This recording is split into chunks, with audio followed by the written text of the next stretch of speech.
Hello guys, welcome back to our channel Part 6 CEO Innocent Substitute Wife. Chapter 101 उनके साथ कितने खुश रहते थे हम सब। अगले दिन वंश सुबह ही किशोर जी के घर पर चला गया था। यशोदा जी और अंश को कह दिया था वो दोनों शाम को आ जाए। वैसे तो वंश देश का सबसे बड़ा बिजनेसमैन था, पर वो किशोर जी के घर का जवई भी था और वंश अपनी जिम्मेदारियों को अच्छे से समझता था, इसीलिए वो सुबह ही चला गया था उनके घर पर। किशोर जी के घर में शादी की तैयारियां हो रही थी। वंश भी किशोर जी की मदद करवा रहा था। शाम को तन्वी के हल्दी लग रही थी। तभी वहां अंश और यशोदा जी भी आ जाते हैं। सभी घर वाले तन्वी के हल्दी लगा रहे थे। तन्वी ने येलो लहंगा पहन रखा था। उसने फ्लावर ज्वेलरी पहन रखी थी, वो बहुत ज़्यादा प्यारी लग रही थी। तारा और वंश तन्वी के जल्दी लगाते हैं। यशोदा जी भी उसके हल्दी लगती है। अंश दूर से खड़ा होके बस तन्वी को देख रहा था। तन्वी के चेहरे पर कोई भाव नहीं थे, ना खुशी के थे ना ही गम के थे। अंश उसको देखकर समझ रहा था वो इस वक्त कितनी ज़्यादा दुखी है। अंश और तन्वी दोनों ने ही सब कुछ भगवान पर छोड़ दिया था।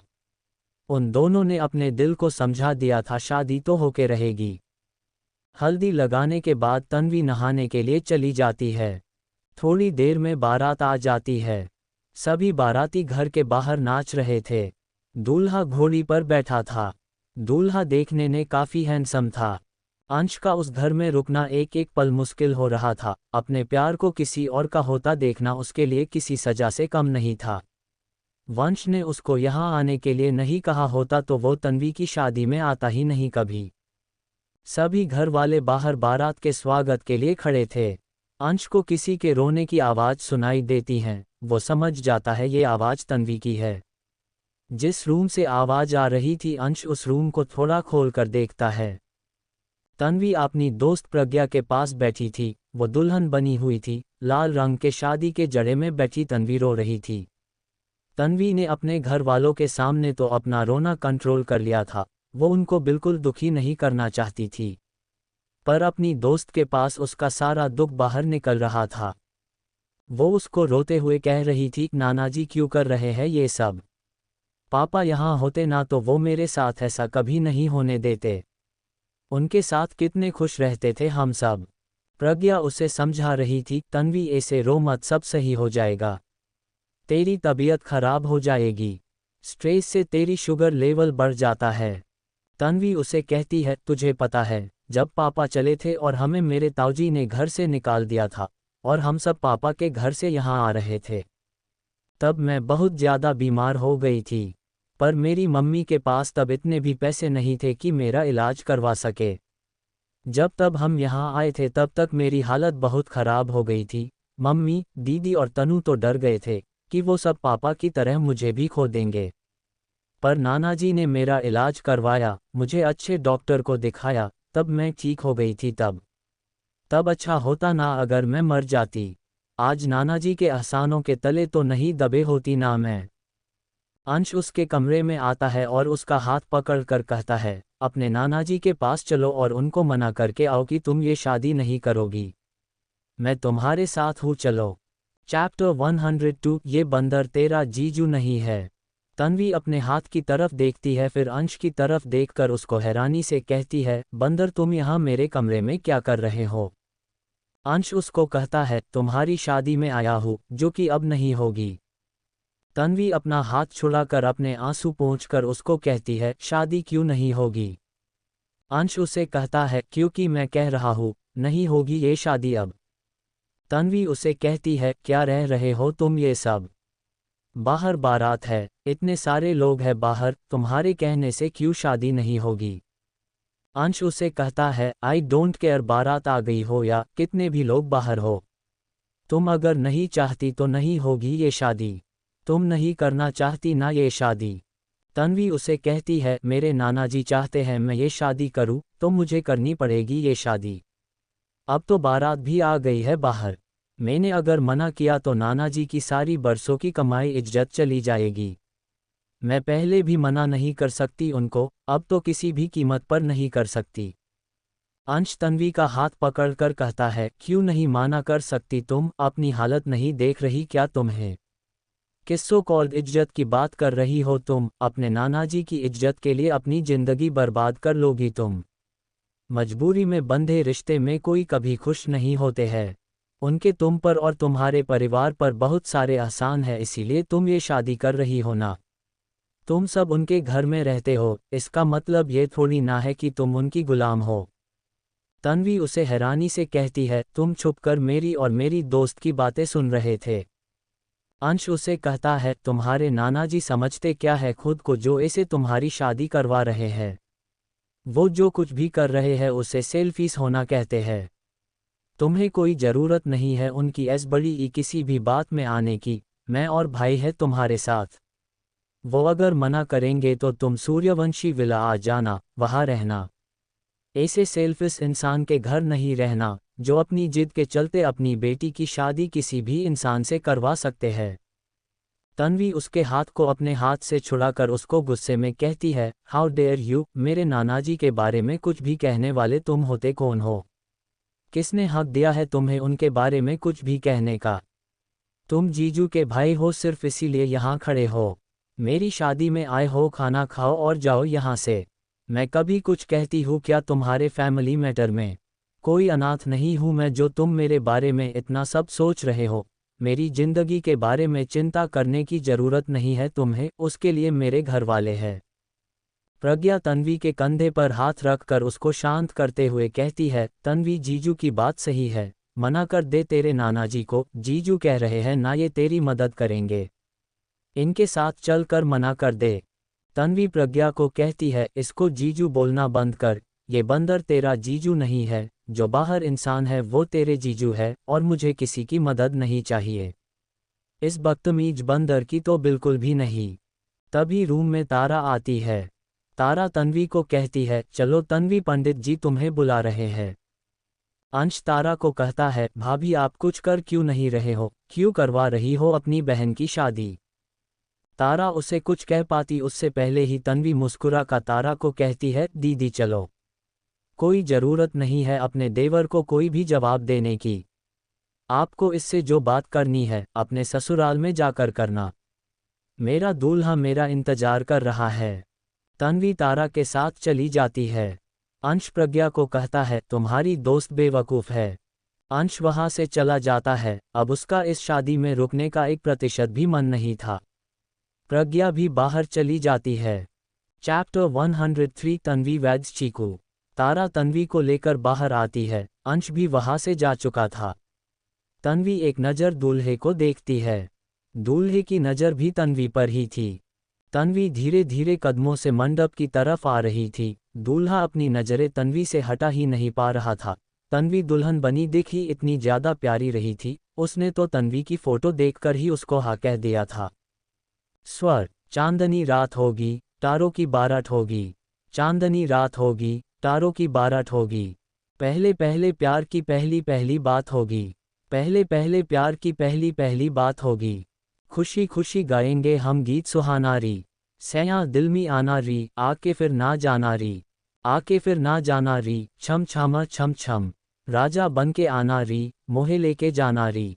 मोहे लेके जाना री, छम छामा छम छम। स्वर स्वर स्वर स्वर स्वर। दूल्हा तन्वी को एक प्यारी सी स्माइल पास करता है। तन्वी भी उसको देखकर एक छोटी सी स्माइल कर देती है। तन्वी को दूल्हा जाना पहचाना लगता है, पर उसको बिल्कुल भी याद नहीं आता उसने उसको कहाँ देखा था। तन्वी धीरे से तारा से पूछती है, दीदी दूल्हे का नाम क्या है? तारा उसको कहती है, ओम। तन्वी का दूल्हा जिसका नाम ओम था, उसको सभी घर पर चीकू बुलाते थे। उसकी एज 29 साल थी। उसने ऑफ वाइट कलर की शेरवानी पहन रखी थी। तन्वी ओम के बराबर में आकर बैठ जाती है। तन्वी अपने दिमाग में जोर देने की कोशिश कर रही थी, पर उसको कुछ भी याद ही नहीं आ रहा था उसने अपने दूल्हे को कहाँ देखा था। नाम सुनकर भी उसको कुछ भी याद नहीं आया था। ओम धीरे से तन्वी को पूछता है, नर्वस?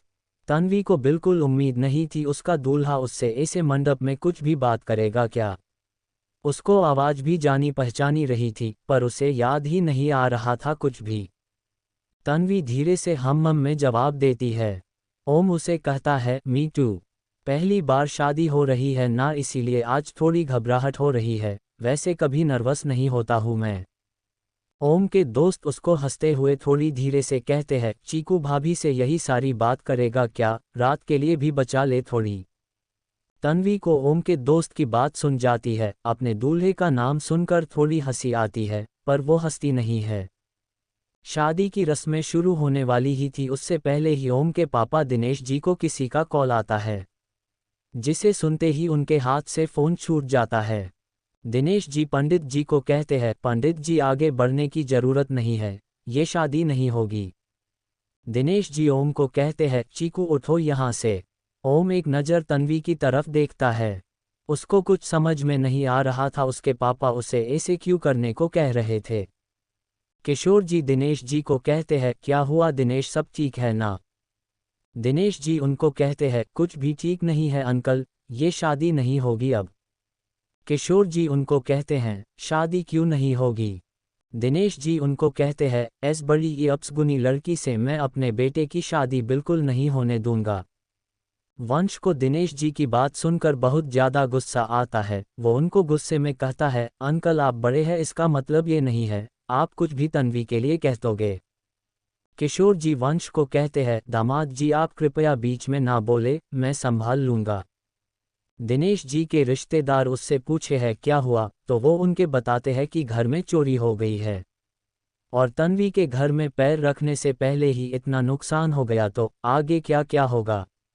दरअसल ओम के आधे घर वाले तो शादी में बाराती बनकर आ गए थे, और जो आधे बचे थे वो ओम के दादाजी के पास हॉस्पिटल में थे, इसीलिए चोरों की नज़र उनके घर में चली गई और उन्होंने उनके घर पर हाथ साफ कर लिए। कोष्टक।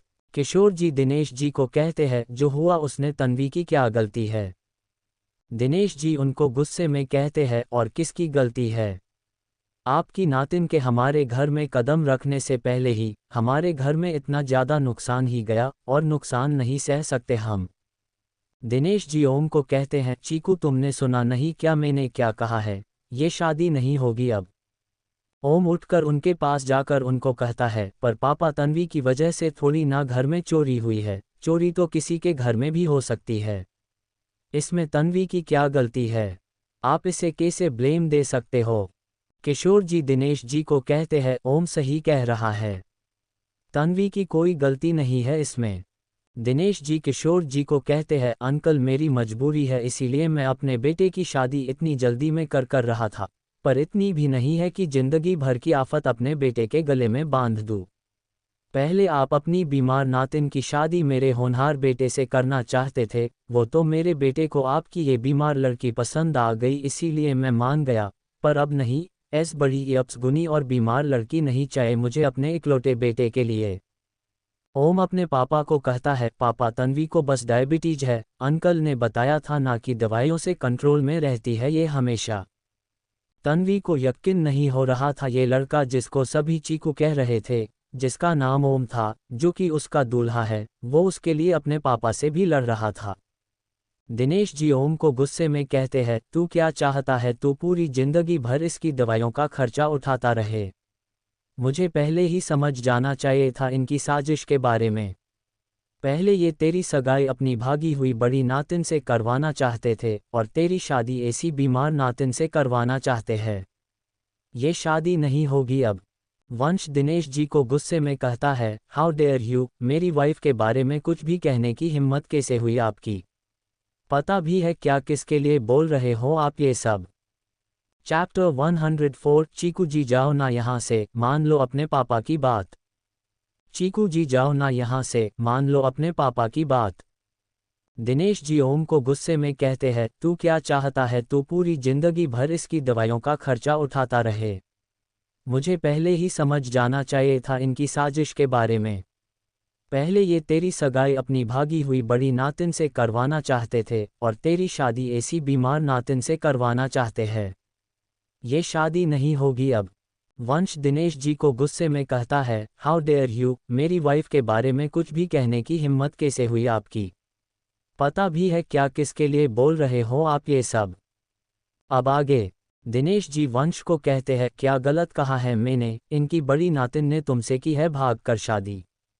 अब झूठ बोलने से क्या होगा, न्यूज में सब देखा था हमने सब कुछ।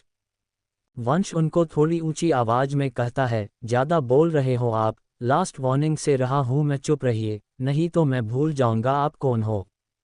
वंश के अपने पापा के साथ गुस्से में बात करने की वजह से ओम को भी गुस्सा आने लगता है।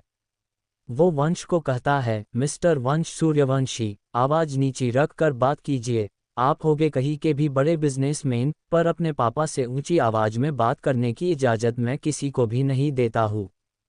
वंश ओम को कुछ कहने ही वाला था पर यशोदा जी उसका हाथ पकड़कर उसको कहती है, वंश प्लीज़ कोई रिएक्ट नहीं करो, बात बहुत आगे बढ़ गई है, तन्वी की पूरी लाइफ का सवाल है। ओम अपने पापा को कहता है, पापा आप गलत कर रहे हो, आपको मेरी होने वाली वाइफ के लिए ऐसे किसी भी वर्ड का उसे नहीं करना चाहिए, मेरी सगाई हो गई है तन्वी से और मैं तन्वी से ही शादी करूंगा। दिनेश जी ओम को कहते हैं, चीकू तू एक कल की आई लड़की के लिए अपने बाप से जबान लड़ा रहा है, कुछ भी इज्जत नहीं होगी तेरी इस परिवार में, देख नहीं रहा क्या तुझे, इनका ये एक घमंडी जवई इतना अमीर है, इसके सामने तुझे तो ये पानी भी नहीं पूछेंगे, ये शादी नहीं होगी अब और मेरा आखिरी फैसला है ये। दिनेश जी अपने सभी रिश्तेदारों को वापस चलने के लिए कहते हैं। ओम तन्वी की तरफ देखता है, जो कि आराम से मंडप में बैठी थी। तन्वी को बुरा लग रहा था ओम के पापा की बातें सुनकर, पर उसे शादी टूटने का बिल्कुल बुरा नहीं लग रहा था। किशोर जी दिनेश जी को कहते हैं, दिनेश तुम क्यों कर रहे हो ये सब कुछ हो चुका है, तन्वी मंडप में बैठी है, बिना शादी किए थोड़ी ना उठाएंगे इसको। ओम अपने पापा को शांति से कहता है, पापा अंकल ठीक ही कह रहे हैं, ऐसे कैसे हम शादी तोड़ सकते हैं। दिनेश जी ओम को गुस्से में कहते हैं, चीकू चलो यहाँ से। ओम अपने पापा की बात बिल्कुल नहीं मानता है। तन्वी अपने मन में कहती है, चीकू जी जाओ ना यहाँ से, मान लो अपने पापा की बात, आप तो इतने अच्छे और हैंडसम हो, आपसे तो कोई भी लड़की शादी कर लेगी, मुझे नहीं करनी है अभी शादी, मुझे अपनी पढ़ाई पूरी करनी है, अपना एग्जाम देना है, और मुझे बिल्कुल नहीं लगता आपके पापा मुझे आगे पढ़ने देंगे क्या, इसीलिए आप भी जाओ इनके साथ। दिनेश जी ओम को उसकी मरी हुई माँ की कसम दे देते हैं तो उसको अपने पापा की बात माननी ही पड़ती है। किशोर जी उनके आगे बहुत मिन्नतें करते हैं पर वो नहीं रुकते हैं। किशोर जी उनके पीछे जाने लगते हैं पर तारा उनका हाथ पकड़कर उनको रोक लेती है। तारा उनको कहती है, नाना जी आप ये क्या कर रहे हैं, आपको किसी के भी सामने हाथ जोड़ने की ज़रूरत नहीं है। अच्छा हुआ तन्वी की शादी ऐसे घर में नहीं हुई, जिनकी सोच इतनी गिरी हुई है कि घर के किसी भी बुरे काम होने का दोस्त अपनी होने वाले बहू पर डाल दे। किशोर जी तारा को गुस्से में कहते हैं, चुप करो तुम, ये सब तुम्हारी वजह से हो रहा है, ना तुम उस समय जवई जी से शादी करती ना मुझे तन्वी की शादी इतनी जल्दी करवानी पड़ती, तेरी वजह से हो रहा है इसके साथ ये सब। यशोदा जी उनको कहती है, अंकल जी जो हुआ उसमें तारा की गलती नहीं थी, हमने ही उसे कहा था शादी करने के लिए। किशोर जी यशोदा जी को कहते हैं, यशोदा बेटी जो हुआ उससे तुम्हारे परिवार की इज्जत तो बच गई, पर मेरे परिवार की इज्जत तो चली गई ना। वंश उनको कुछ कहने की कोशिश करता है, को नाना जी आप, पर यशोदा जी उसको हाथ दिखाकर कुछ भी कहने से रोक लेती है। किशोर जी यशोदा जी को कहते हैं, उस दिन तुम्हारा बेटा मंडप में बिना दुल्हन के बैठ था, आज मेरी बेटी बिना दूल्हे के बैठी है, इससे शादी कौन करेगा आज, मैं तुम्हें भला बुरा कुछ कह दूंगा, जाओ तुम अपने बेटे बहू को लेकर यहाँ से, मैं देख लूंगा अपनी नातिन के लिए कुछ भी। चैप्टर 105 अंश करेगा तन्वी से शादी। तन्वी मंडप से बैठी बैठी ही किशोर जी को कहती है, नाना जी जो भी हुआ उसमें दीदी की क्या गलती है, अच्छा हुआ न मेरी शादी नहीं हुई, मैं तो शादी करना भी नहीं चाहती थी, आप ही करवा रहे थे मेरी शादी इतनी जल्दी। यशोद जी को किशोर जी की बात सच लग रही थी, तब अगर वंश ने शादी ना की होती तो उनकी परिवार की इज्जत मिट्टी में मिल जाती, पूरे समाज में ये बात फैल जाती कि वंश की दुल्हन शादी से पहले भाग गई, पर तारा की वजह से वो ऐसी किसी भी बदनामी से बच गए थे। यशोदा जी को अब तन्वी के लिए भी बुरा लग रहा था, उसको इतनी छोटी उम्र में इतना सब सहना पड़ रहा था, इतने दिनों में तन्वी ने यशोदा जी के दिल में बहुत बड़ी जगह बना ली थी। जब तन्वी सूर्यवंशी विला थी तब वो पूरा दिन यशोदा जी के साथ बातें करके ही बिताती थी। यशोदा जी भी उसको अपनी बेटी की तरह ही सब समझाती थी। उनके दिमाग में बस किशोर जी के शब्द गूंज रहे थे। उस दिन तुम्हारा बेटा मंडप में बिना दुल्हन के बैठ था, आज मेरी बेटी बिना दूल्हे के बैठी है। इससे शादी कौन करेगा आज? तभी अंश वहां पर आता है, उसके साथ पुलिस थी। फ्लैशबैक। अंश गुस्से में अपनी कार लेकर चला गया था, उसको पता नहीं वो कहाँ जा रहा था। वो बहुत तेज कर चला रहा था, तभी ट्रैफिक पुलिस उसको ओवरस्पीडिंग के लिए पकड़ लेती है। वो उससे उसका ड्राइविंग लाइसेंस मांगती है। अंश अपना वोल्ट चेक करता है, पर उसको अपना वोल्ट नहीं मिलता। उसको ध्यान आता है उसका वॉलेट उसके कोट में था। उस वॉलेट में उसका ड्राइविंग लाइसेंस थे। अंश को गर्मी लग रही थी तन्वी के घर में, तो उसने अपना ब्लेजर वहीं कहीं रख दिया था। अंश उनको कहता है कि उसका ड्राइविंग लाइसेंस इस वक्त उसके पास नहीं है, पर पुलिस उसकी बात नहीं सुनती और उसको फाइन भरने के लिए कहती है। पर वंश का फ़ोन और पैसे भी उसी वॉलेट और ब्लेजर में था, वो किसी को फ़ोन करके भी नहीं बुला सकता था। अंश उनको उसके साथ चलने के लिए कहता है। अंश दिखने में अच्छे घर का दिख रहा था और उसकी कार की कीमत भी करोड़ों में थी। पुलिस समझ गई थी अंश कोई बड़ा आदमी ही है, पर वो उसको ऐसे तो जाने नहीं दे सकती ना। तो एक पुलिस ऑफिसर उसके साथ चलने के लिए तैयार हो जाती है। Flashback and. अंश वहाँ का माहौल देखकर हैरान था, उसे लग रहा था अभी तन्वी की शादी हो रही होगी, पर अब तन्वी अकेली ही मंडप में बैठी थी। उसे गए लगभग 2 घंटे हो गए थे। जब वो गया था तब पूरा घर बारातियों से भरा हुआ था, पर अब घर में गिने चुने लोग ही थे। अंश वंश को पूछता है, भाई शादी हो भी गई इतनी जल्दी? वंश उसको कुछ कहता उससे पहले ही पुलिस अंश को कड़क आवाज में कहती है, जिस काम के लिए आए हो वो कर लो पहले, शादी की बधाई बाद में दे देना। यहाँ माहौल देखकर लग भी नहीं रहा कि कोई इस शादी से खुश होगा भी। जल्दी करो, मेरा ड्यूटी खत्म होने का टाइम होने वाला है, पूरा दिन नहीं है मेरे पास, जाना है मुझे। अंश उनको सॉरी सर कहता है। अंश अपने आसपास देखता है। उसको अपना ब्लेजर एक चेयर पर दिख जाता है। वो उसमें चेक करता है और अपना ड्राइविंग लाइसेंस निकालकर पुलिस को दे देता है। पुलिस उसको देखकर उसको आगे से तेज ड्राइव ना करने को कहकर चली जाती है। यशोदा जी अंश को देखती और फिर वो किशोर जी को कहती है, अंश करेगा तन्वी से शादी। चैप्टर 106 मैं खुश हूँ मेरी शादी नहीं हुई। यशोदा जी की बात सुनकर सभी हैरान थे, पर सबसे ज्यादा तन्वी और अंश थे। धीरे धीरे माहौल को देखते हुए सभी बाहर के मेहमान जा चुके थे। अंश यशोदा जी को हैरानी से कहता है, मॉम आप ये क्या कह रही हो, मैं कैसे कर सकता हूँ भाभी की बहन से शादी? इसकी शादी तो हो गई ना। यशोदा जी उसको कहती है, नहीं हुई तन्वी की शादी, इसीलिए अब तू करेगा तन्वी से शादी। यशोदा जी अंश को पूरी बात बताती है वह क्या हुआ। अंश को यकीन ही नहीं हो रहा था, ऐसा कुछ भी हो सकता था क्या? उसे कुछ समझ में नहीं आ रहा था क्या कहे। यशोदा जी किशोर जी से कहती है, अंश कर लेगा तन्वी से शादी। क्या आप आपकी नातिन की शादी करवाना चाहते हैं मेरे बेटे से? किशोर जी यशोदा जी के सामने हाथ जोड़ लेते हैं। उनको समझ में नहीं आ रहा था क्या कहे वो यशोदा जी को। यशोदा जी उनको कहती है, अंकल जी आप मुझे शर्मिंदा कर रहे हो। तन्वी जो बैठी बैठी सारी बातें सुन रही थी, वो किशोर जी से कहती है, नाना जी मुझे इस बंदर से शादी नहीं करनी है, आप मना कर दो आंटी को। आप मेरी टेंशन नहीं लो, मैं खुश हूँ मेरी शादी नहीं हुई। नाना जी तन्वी को कहते हैं, तेरी शादी अंश बेटे से ही होगी। तन्वी नाना जी को कहती है, इस बंदर से शादी क्यों करूं मैं, चीकू जी से मैंने हाँ कह दिया था आपकी जिद के चक्कर में, आपकी इज्जत को बचाने के लिए। पिछली बार हमने उनसे सगाई तोड़ी, इस बार उन्होंने हमसे सगाई तोड़ी, अब बात हो गई ना बराबर। अब क्यों आप मेरी शादी इस बंदर से करवाना चाहते हो? मैं इससे शादी नहीं करूंगी। अंश को तन्वी की बात सुनकर गुस्सा आ रहा था, ये सोच करके कि वो किसी अजनबी से शादी कर सकती थी, पर उससे नहीं। अंश तन्वी को कहता है, डोंट वरी, तुम्हें चिंता करने की कोई ज़रूरत नहीं है। मुझे भी तुमसे शादी करने में कोई दिलचस्पी नहीं है। स्मर्क। अंश यशोदा जी को कहता है, मॉम मुझे भी इस काली बिल्ली से शादी करके अपनी जिंदगी बर्बाद नहीं करनी है। वंश भी यशोदा जी को कहता है, मॉम मुझे भी तन्वी और अंश की शादी का आइडिया इतना ज़्यादा कोई अच्छा नहीं लग रहा है। ये दोनों अभी इतना ज़्यादा लड़ते हैं, जैसे कि इनकी कोई पिछले जन्म की दुश्मनी हो। शादी के बाद तो पता नहीं क्या करेंगे ये दोनों।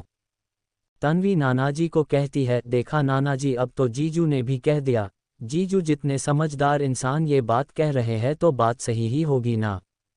शादी का कार्यक्रम कैंसल। चीकू जी के पापा ने शादी से मना कर दिया तो मेरी जिंदगी नहीं बर्बाद हुई। अभी तो बहुत कुछ करना है मुझे, अपनी लाइफ जीनी है, उससे पहले मेरे एग्जाम है, मैं पढ़ने जा रही हूँ। तन्वी मंडप से उठने लगती है पर किशोर जी उसको रोककर कहते हैं, शादी से पहले नहीं उठेगी तू, तुझे मेरी कसम है। तन्वी उनको कहती है, नानाजी आप हर बार एक बात नहीं ट्राई कर सकते, चीकू जी के टाइम पर भी आपने यही किया था। आपकी उम्र बहुत लंबी है, मेरी उम्र भी आपको लग जाए, कुछ भी नहीं होगा आपको। तन्वी फिर से उठने लगती है पर इस बार शारदा जी उसको कहती है, तन्वी कर ले अंश बेटे से शादी, तेरी भलाई के लिए कह रहे हैं समधन जी और पापा। तन्वी उनको कहती है, मम्मी मुझे नहीं करनी है किसी से भी शादी।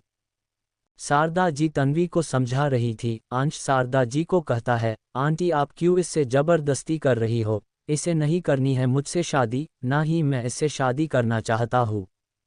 पंडित जी किशोर जी को कहते हैं, जजमान में जाओ, शादी तो हो नहीं रही है। किशोर जी पंडित जी को कहते हैं, आप शादी करवाने के लिए आए हैं ना, शादी करवा कर ही जाना।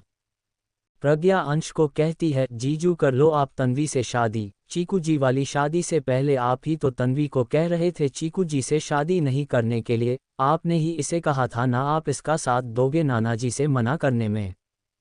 तन्वी प्रजा को कहती, प्रज्ञा तुझे 1000 बार कह चुकी हूँ, ये बंदर तेरा जीजू नहीं है।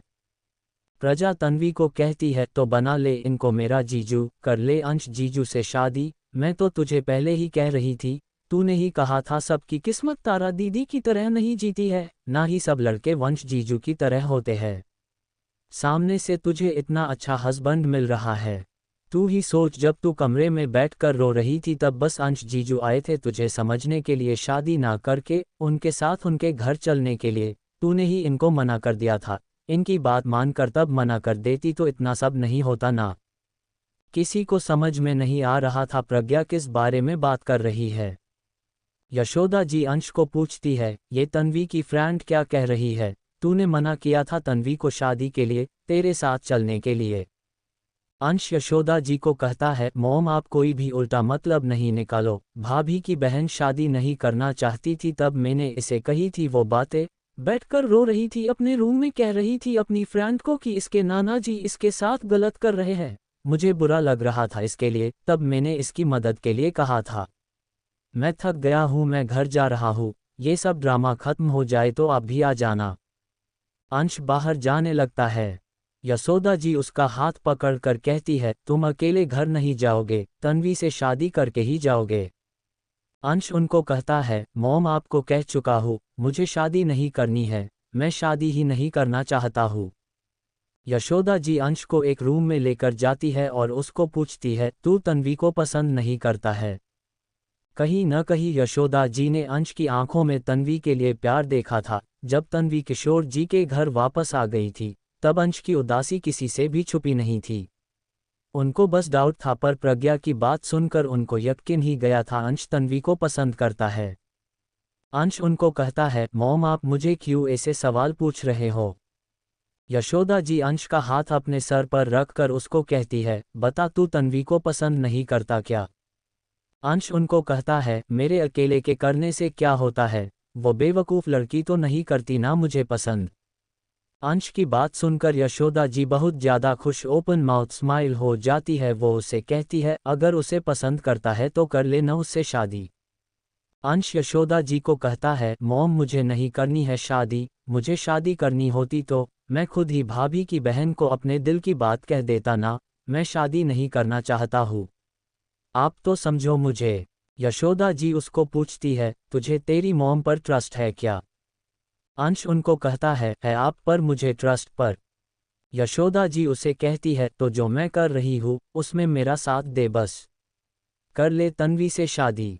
यशोदा जी अंश को बाहर लेकर आता है। वो किशोर जी को कहती है अंश तैयार है तन्वी से शादी के लिए। वंश अंश को कहता है अंश तू संयोर है ना अपने डिसीजन पर, शादी एक बहुत बड़ी जिम्मेदारी है। अंश एक नज़र अपनी मॉम की तरफ देखता है, फिर तन्वी की तरफ देख एक हाँ में सर हिलाता है। चैप्टर 107 आपके इस वाले बेटे में बिल्कुल तमीज नहीं है। तन्वी अंश जल्दी से मंडप से उठकर अंश के पास आकर कहती है क्या हाँ में सर हिला रहे हो, मना करो शादी के लिए, मुझे नहीं करनी है तुमसे शादी। यशोदा जी तन्वी को कहती है क्यों नहीं करनी है अंश से शादी।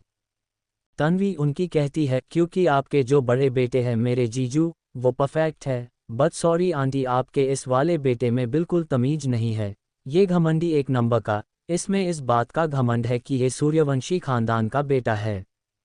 इसने मुझे कहा था कि मेरा इतना अच्छा नसीब नहीं है जो मैं अंश सूर्यवंशी की कार में बैठ सकूं।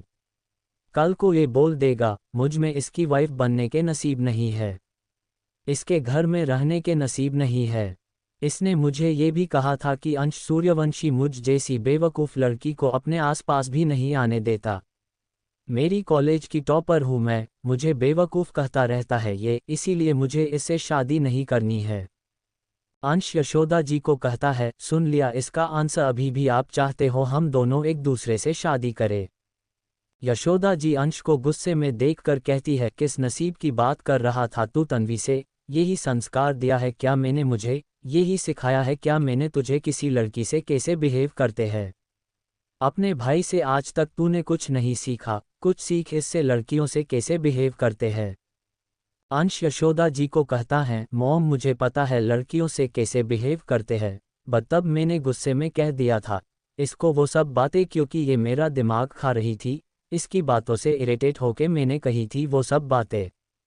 अब आपको पूरा दिन कोई बंदर कहेगा तो किसको अच्छा लगेगा। तारा तन्वी को कहती है ये सब पहले की बातें हैं, अभी भी भाई का बेवे तेरे लिए ऐसा ही है क्या।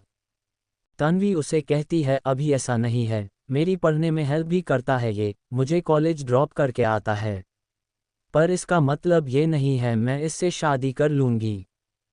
तारा तन्वी को कहती है भाई नहीं है वैसे जैसा तू उनको सोचती है, वो बहुत अच्छे हैं, तेरे जीजू के भाई है, उनकी तरह है वो, तेरा बहुत ध्यान रखेंगे वो, तुझे हमेशा खुश रखेंगे वो। तन्वी तारा को कहती है होगा ये अच्छा, पर इसी ने मुझे कहा था मजबूरी में बंधे रिश्ते से कोई खुश नहीं होता है, इससे शादी करके भी मैं कभी खुश नहीं रहूंगी। शारदा जी तन्वी को प्यार से कहती है तन्वी कर ले शादी, ऐसे बारात वापस लौट जाती हैं तो। तन्वी उनकी बात पूरी होने से पहले ही कहती है मम्मी क्या हो गया, तो बारात वापस चली गई तो कुछ भी नहीं होता है, टीवी सीरियल में दिखाते रहते हैं कुछ भी। शारदा जी तन्वी को थोड़ी ऊंची आवाज में कहती है तन्वी घर से बारात लौटने का मतलब भी पता है क्या तुझे, कोई तुझे शादी नहीं करेगा, सब तुझे ही कहेंगे कि तुझमें कमी थी जो तेरी बारात आकर वापस चली गई। यशोदा जी तुझसे अपने बेटे की शादी करवा रही है, हमें अंश बेटे का आसान मानना चाहिए, वो तुझसे शादी कर रहे हैं। शारदा जी भी बात सुनकर तन्वी की आंखों से आंसू क्राइंग आने लगते हैं। शारदा जी ने आज तक कभी अपने बच्चों से ऊंची आवाज में बात नहीं की थी, आज पहली बार वो ऐसे तन्वी को डांट रही थी। तन्वी शारदा जी को कहती है पूरी जिंदगी नानाजी के एहसानों के नीचे दबी रहे, अब आप सब चाहते हो मैं दीदी के देवर से शादी कर लूँ, फिर पूरी जिंदगी इसके एहसानों के नीचे रहूँ। पूरी जिंदगी ये सोचने में गुहार दूँ कैसे उतारूंगी मैं इस महान इंसान का एहसान, नहीं चाहे ऐसी जिंदगी मुझे। तन्वी रोते लाउडली क्राइंग हुए अपने रूम में चली जाती है। चैप्टर 108 तन्वी वैद्यांश। शारदा जी वही रोने लाउडली क्राइंग लगती है। तारा और तनु उनको संभालते हैं। शारदा दी रोते हुए अपने आप से कह रही थी कुछ भी नहीं कर सकती मैं अपने बच्चों के लिए, ना कभी उनको उनका हक दिला पाए, ना कभी उनके लिए लड़ पाए। Loudly crying. तारा उनको कहती है मम्मी आप ऐसी बड़ी ही बातें क्यों सोच रही हो, पापा के जाने के बाद आपने और नाना जी ने ही तो संभाला है हम तीनों को। शारदा जी उसको कहती है क्या होगा अब तन्वी का। यशोदा जी शारदा जी को कहती है क्या होगा, क्या सूर्यवंशी खानदान की छोटी बहू बनेगी वो। शारदा जी उनको कहती है, वो नहीं मानेंगे। वंश शारदा जी को कहता है, मम्मी आप तन्वी की चिंता नहीं करो, पूरी जिंदगी पड़ी है उसकी। हम सब हैं ना उनके लिए, कुछ भी गलत नहीं होगा उसके साथ। तन्वी के रूम में तन्वी अपने बेड पर बैठी बैठी अपने घुटने मरोड़कर उसमें अपना मुंह छुपाकर रो रही थी। उसने गुस्से में अपने सारे गहने निकाल दिए थे। किशोर जी उसके पास बैठकर उसको कहते हैं, बहुत बुरा हूं ना मैं। तन्वी रोते हुए न में सर हिलाती है, लाउडली क्राइंग। किशोर जी उसको कहते हैं, फिर मुझसे इतनी नाराजगी क्यों है तुझे? तन्वी उनकी तरफ देखती है और अपने आंसू साफ करके उसको कहती है, आपसे नाराजगी नहीं है, आप तो हमेशा हमारे बारे में ही सोचते हो। हमारी वजह से तो आपसे आपके बेटे दूर हो गए थे। आपने तब मामा जी को न चुनकर हम सबको चुना था। इतने साल से आप मेरी दवाइयों का खर्चा उठा रहे हो। इतने आसान है आपके हम सब पर। अब तो अपनी किस्मत से नाराज हूँ मैं, आज मेरी चीकू जी से शादी नहीं हुई, आपकी रेपुटेशन खराब हो गई सबके सामने, मैं आपका एहसान नहीं उतार पाई कोई भी। किशोर जी उसको पूछते हैं, तू मेरे एहसान चुकाना चाहती है ना? तन्वी हाँ में सर हिलाती है। किशीर जी उसको कहते हैं, तो कर ले अंश बेटे से शादी, उतर जाएंगे मेरे सारे एहसान। तन्वी किशोर जी को कहते हैं, नाना जी आपको में ही मिलती हूँ क्या हमेशा इमोशन ब्लैकमेल के लिए? तन्वी चुप हो जाती है, वो वापस से अपने सर को घुटने मरोड़कर छुपा लेती है। कोष्टक किशोर जी तन्वी के सर पर हाथ रखकर रूम के बाहर आते हैं। वो तारा को कहते हैं, तारा प्रज्ञा के साथ जाओ और तन्वी को मदद करो तैयार होने में। तारा हैरानी से किशोर जी को पूछती है, तन्वी मान गई शादी के लिए? किशोर जी हाँ में जवाब देते हैं। वो पंडित जी को फिर से सब कुछ तैयार करने के लिए कहते हैं। तारा और प्रज्ञा तन्वी के रूम में चली जाती है। पंडित जी दूल्हे को मंडप में बैठने के लिए कहते हैं। यशोदा जी अंश को जाने के लिए कहता है। अंश किशोर जी को कहता है, वो मान के से गई शादी के लिए, कहीं इस बार भी किसी के दबाव में शादी नहीं कर रही ना वो। आपके एहसानों के वजह से मजबूरी में उसने हाँ की है क्या उसने? किशोर जी अंश को कहते हैं, वो बच्ची है, अपना भला बुरा नहीं समझती है, हम बड़े समझते हैं। उसकी तरफ से हाँ है आपसे शादी के लिए। यशोदा जी अंश को ऑर्डर देते हुए कहती है, अंश मंडप में बैठो। अंश जी मॉम कहता है और वो अपने जूते खोलकर मंडप में बैठ जाता है। पंडित जी उससे शादी की रस्में करवा रहे थे। तन्वी के रूम में ट्यूलप प्रज्ञा तन्वी से खुश होके हग कर लेती है। वो उसे कहती है, थैंक यू अंश जीजू से शादी करने के लिए। प्रज्ञा उससे अलग होके पूछती है, अब तो कह सकती हूँ ना अंश जीजू को जीजू? तन्वी उसे कहती है, तू पहले कहाँ मेरी बात मानती थी, जो अब मानेगी? तारा तन्वी से पूछती है, तू मान कैसे गई भाई से शादी के लिए? तन्वी उसको कहती है, नाना जी ने मुझे इमोशन ब्लैकमेल किया था, क्योंकि उनको पता है तन्वी मना तो कर नहीं पाएगी। इससे ऐसे ही सारी बातें मनवानी पड़ती है। तारा और प्रज्ञा तन्वी का मेकअप और दुपट्टा ठीक करते हैं। उसको वापस से गहने पहनाती है। इतनी देर में पंडित जी दुल्हन को भी मंडप में बुला लेते हैं। तन्वी धीरे धीरे कदमों से मंडप की ओर जा रही थी। अंश उसको आते हुए देख रहा था, उसको अपनी किस्मत पर बिल्कुल यकीन नहीं हो रहा था, उसकी शादी तन्वी से होने जा रही थी। उसे बिना मांगे ही भगवान ने तन्वी को उसके साथ बांध दिया था। स्वर स्वर स्वर स्वर स्वर, कोई बांधनी जोड़ा ओढ़ के, बाबुल की गली औन छोड़ के, तेरे ही लिए लाऊंगी पिया 16 साल के सावन जोड़ के, प्यार से थामना, डोर बारीक है 7 जन्मों की ये पहली तारीख है। स्वर स्वर स्वर स्वर स्वर। अंश तन्वी को देखकर अपने मन में कहता है, हमारी शादी कैसे भी हो रही है, किन भी हालातों में हो रही हो, मुझे पता है अभी तुम मुझे पसंद नहीं करती हो, पर मैं हमेशा तुम्हारा साथ निभाऊंगा, हमेशा तुम्हारी रिस्पेक्ट करूंगा, सिर्फ तुमसे प्यार करूंगा, कभी कोई और लड़की मेरी जिंदगी में नहीं आएगी, कभी कभी तुम्हें तंग भी कर लिया करूंगा, और सबसे इम्पोर्टेंट बात, कभी भी अपने डैड की तरह नहीं बनूंगा मैं। ये अंश सूर्यवंशी का वादा है अपने आप से। स्वर स्वर स्वर स्वर स्वर। डोर का एक में सिरा और तेरा है दूसरा, जुड़ सके बीच में कई तड़प है ना, जो मेरी मंजिलों को जाती है तेरे नाम की कोई सड़क है ना, जो मेरे दिल को दिल बनाती है तेरे नाम की कोई धड़क है ना। स्वर स्वर स्वर स्वर स्वर। थोड़ी देर बाद तन्वी और अंश साथ में मंडप में बैठे थे। तन्वी के गले में अंश के नाम का मंगलसूत्र था और मांग में उसके नाम का सिंदूर था। दोनों ने एक दूसरे का हाथ थाम रखा था। वो दोनों पति पत्नी बन जाते हैं और उनकी जिंदगी 7 जन्म के लिए एक दूसरे से जुड़ गई थी। चैप्टर 109 मुझे मारने के लिए मुझसे शादी की थी क्या तुमने? रात के 1 बजे तन्वी की विदाई हो रही थी। शारदा जी तन्वी को समझा रही थी, अच्छे से रहना, अपनी सास की सेवा करना, सारी जिम्मेदारियां अच्छे से निभाना, दामाद जी को परेशान नहीं करना अपने ससुराल में जाकर।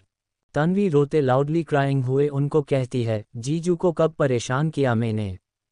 आप उनसे पूछ सकती हो, मैंने उनको कभी परेशान नहीं किया। हाँ, इस बंदर से हो जाती है मेरी लड़ाई, और किसी से नहीं होती।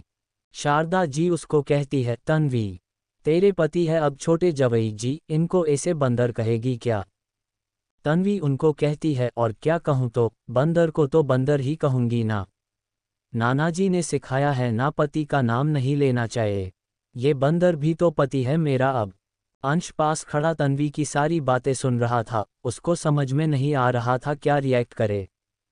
शारदा जी तारा को कहती है, तारा इसको सब समझा देना, छोटे जवई जी को क्या कहना है।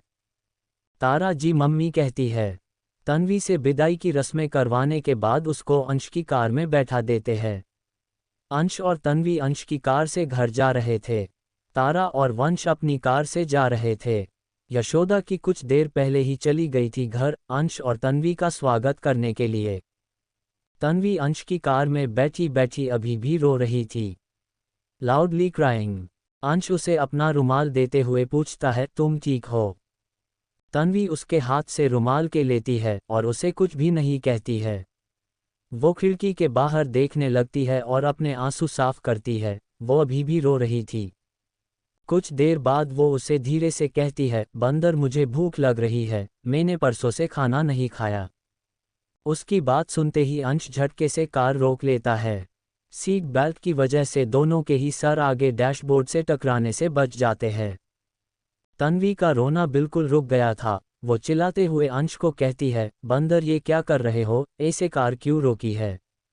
मेरा सर फुट जाता। मुझे मारने के लिए मुझसे शादी की थी क्या तुमने? मुझे पता था तुम्हें कार चलानी नहीं आती है, इससे अच्छा तो जीजू की कार से ही चली जाती मैं। Look of Triumph. अंश उसे डांटते हुए कहता है, तुमने 3 दिनों से खाना नहीं खाया, तुम्हारा दिमाग खराब है क्या? खाना क्यों नहीं खाया? तुम्हें पता है ना भूखे रहना तुम्हारे लिए सही नहीं है। दवाई कैसे ले रही हो तुम बिना खाना खाए? तन्वी उसे कहती है, ऐसे अचानक शादी हो रही होगी तो किसे भूख लगेंगी? अब लग रही थी भूख। तुम्हें कुछ खिलाना है तो कुछ खिला दो, नहीं मैं तुम्हारे घर पर जाकर खा लूंगी। अंश उसे और कुछ भी नहीं कहता है। उसने भी कल रात से खाना नहीं खाया था। वो कार स्टार्ट कर लेता है। घर के लिए अभी 20 मिनट का रास्ता और था, इसीलिए वो आसपास ही होटल या रेस्टोरेंट देखने लगता है। 2 मिनट बाद वो एक 7 स्टार होटल के बाहर अपनी कार रोकता है। उसने वंश को मैसेज कर दिया था, उसे आने में टाइम लगेगा। अंश और तन्वी कार से बाहर आते हैं। तन्वी उस होटल को देखकर उसे कहती है, यहाँ खाना खिलाओगे तुम मुझे? Open mouth face. अंश उसे हाँ में जवाब देता है और उसको अंदर चलने को कहता है। तन्वी अपने भारी से लहंगे को उठाकर धीरे धीरे चल रही थी। रात की वजह से ज्यादा भीड़ नहीं हो रही थी, बस गार्ड ही थे। गार्ड घूरकर तन्वी को देख रहे थे, क्योंकि वो ऐसे आधी रात को दुल्हन बनी हुई थी। अंश उन गार्ड को एक नज़र देखता है तो वो सारे गार्ड अपनी नज़रें झुका लेते हैं। अंश और तन्वी अंदर जाकर आमने सामने टेबल पर बैठ जाते हैं। वेटर उनको मेनू देता है। तन्वी मेनू देखने लगती है। वो ऐसे किसी भी बड़ी होटल में पहली बार आई थी। वो डिशेज के नाम देख रही थी, उसने उन डिशेज के नाम आज तक नहीं सुने थे। उसे कुछ भी समझ में नहीं आ रहा था क्या ऑर्डर करे। वो साथ में प्राइज भी देख रही थी, हर डिश की प्राइज हज़ारों में थी। प्राइज देखकर ही उसकी आधी भूख मर रही थी। वेटर उसे पूछता है, मैम आपका ऑर्डर? तन्वी कुछ भी नहीं कहती है। अंश उसे कहता है, क्या हुआ बताओ क्या खाना है? तन्वी उसे कहती है, तुम कर लो ऑर्डर, मुझे नहीं खाना, मैं तुम्हारे घर पर जाकर खा लूंगी। अंश उसे कहता है घर पर जाने में टाइम लगेगा, फिर वहाँ भी पहले मॉम हमारी आरती उतारेगी। भाई के शादी के टाइम देखा था मैंने, टाइम लगता है इन सब रिचुअल में। तभी तो मैं तुम्हें यहाँ लेकर आया हूँ, जल्दी से ऑर्डर करो, फिर घर भी चलना है हमें, मॉम वेट कर रही है हमारा, नींद भी आ रही है मुझे, सोना है मुझे घर जाकर। तन्वी उसे कहती है तुम कर लो ऑर्डर। अंश उसे पूछता है तुम्हें खाने में क्या पसंद है, क्या ऑर्डर करूँ तुम्हारे लिए। तन्वी उसे खुश होके कहती है आइसक्रीम मंगा लो मेरे लिए, वो अच्छी लगती है मुझे, चॉकलेट और वैनिला फ्लेवर। अंश उसे घूर के देख कर कहता है तुमसे पूछना ही बेकार है। अंश उन दोनों के लिए ऑर्डर कर देता है अपनी पसंद का। वो वही टेबल का सहारा लेकर अपनी आंखें बंद कर लेता है। वो मेंटली बहुत ज़्यादा थक गया था, सब कुछ इतनी जल्दी हुआ, उसकी लाइफ के साथ उसको समझने के लिए टाइम ही नहीं मिला। उसकी शादी ऐसी लड़की से हो गई जिससे वो प्यार करता है, पर उसने उसको आज तक ये बात नहीं कही थी। ना ही वो उसको इतनी जल्दी ये बात बता सकता था। उसे पता था जिन हालत में उन दोनों की शादी हुई है, उसकी वाइफ अभी उसके जज्बात नहीं समझेगी। उसे थोड़े पापड़ बेलने पड़ेंगे उसके दिल में अपने लिए प्यार जगाने के लिए। खाना आने में 15 मिनट लग जाते हैं।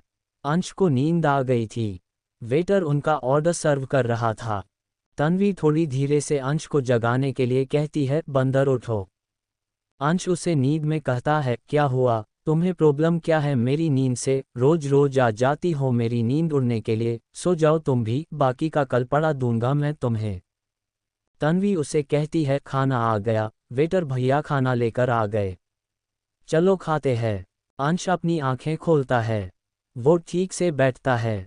वो वेटर की तरफ देखता है, जो अंश का नाम बंदर सुनकर मंद मंद मुस्कुरा रहा था। चैप्टर 110 ये हमारे हस्बैंड वाइफ के बीच में सीक्रेट रहेगा। वेटर खाना सर्व करते करते अंश से पूछता है सर आपकी और मैम की अभी अभी शादी हुई है।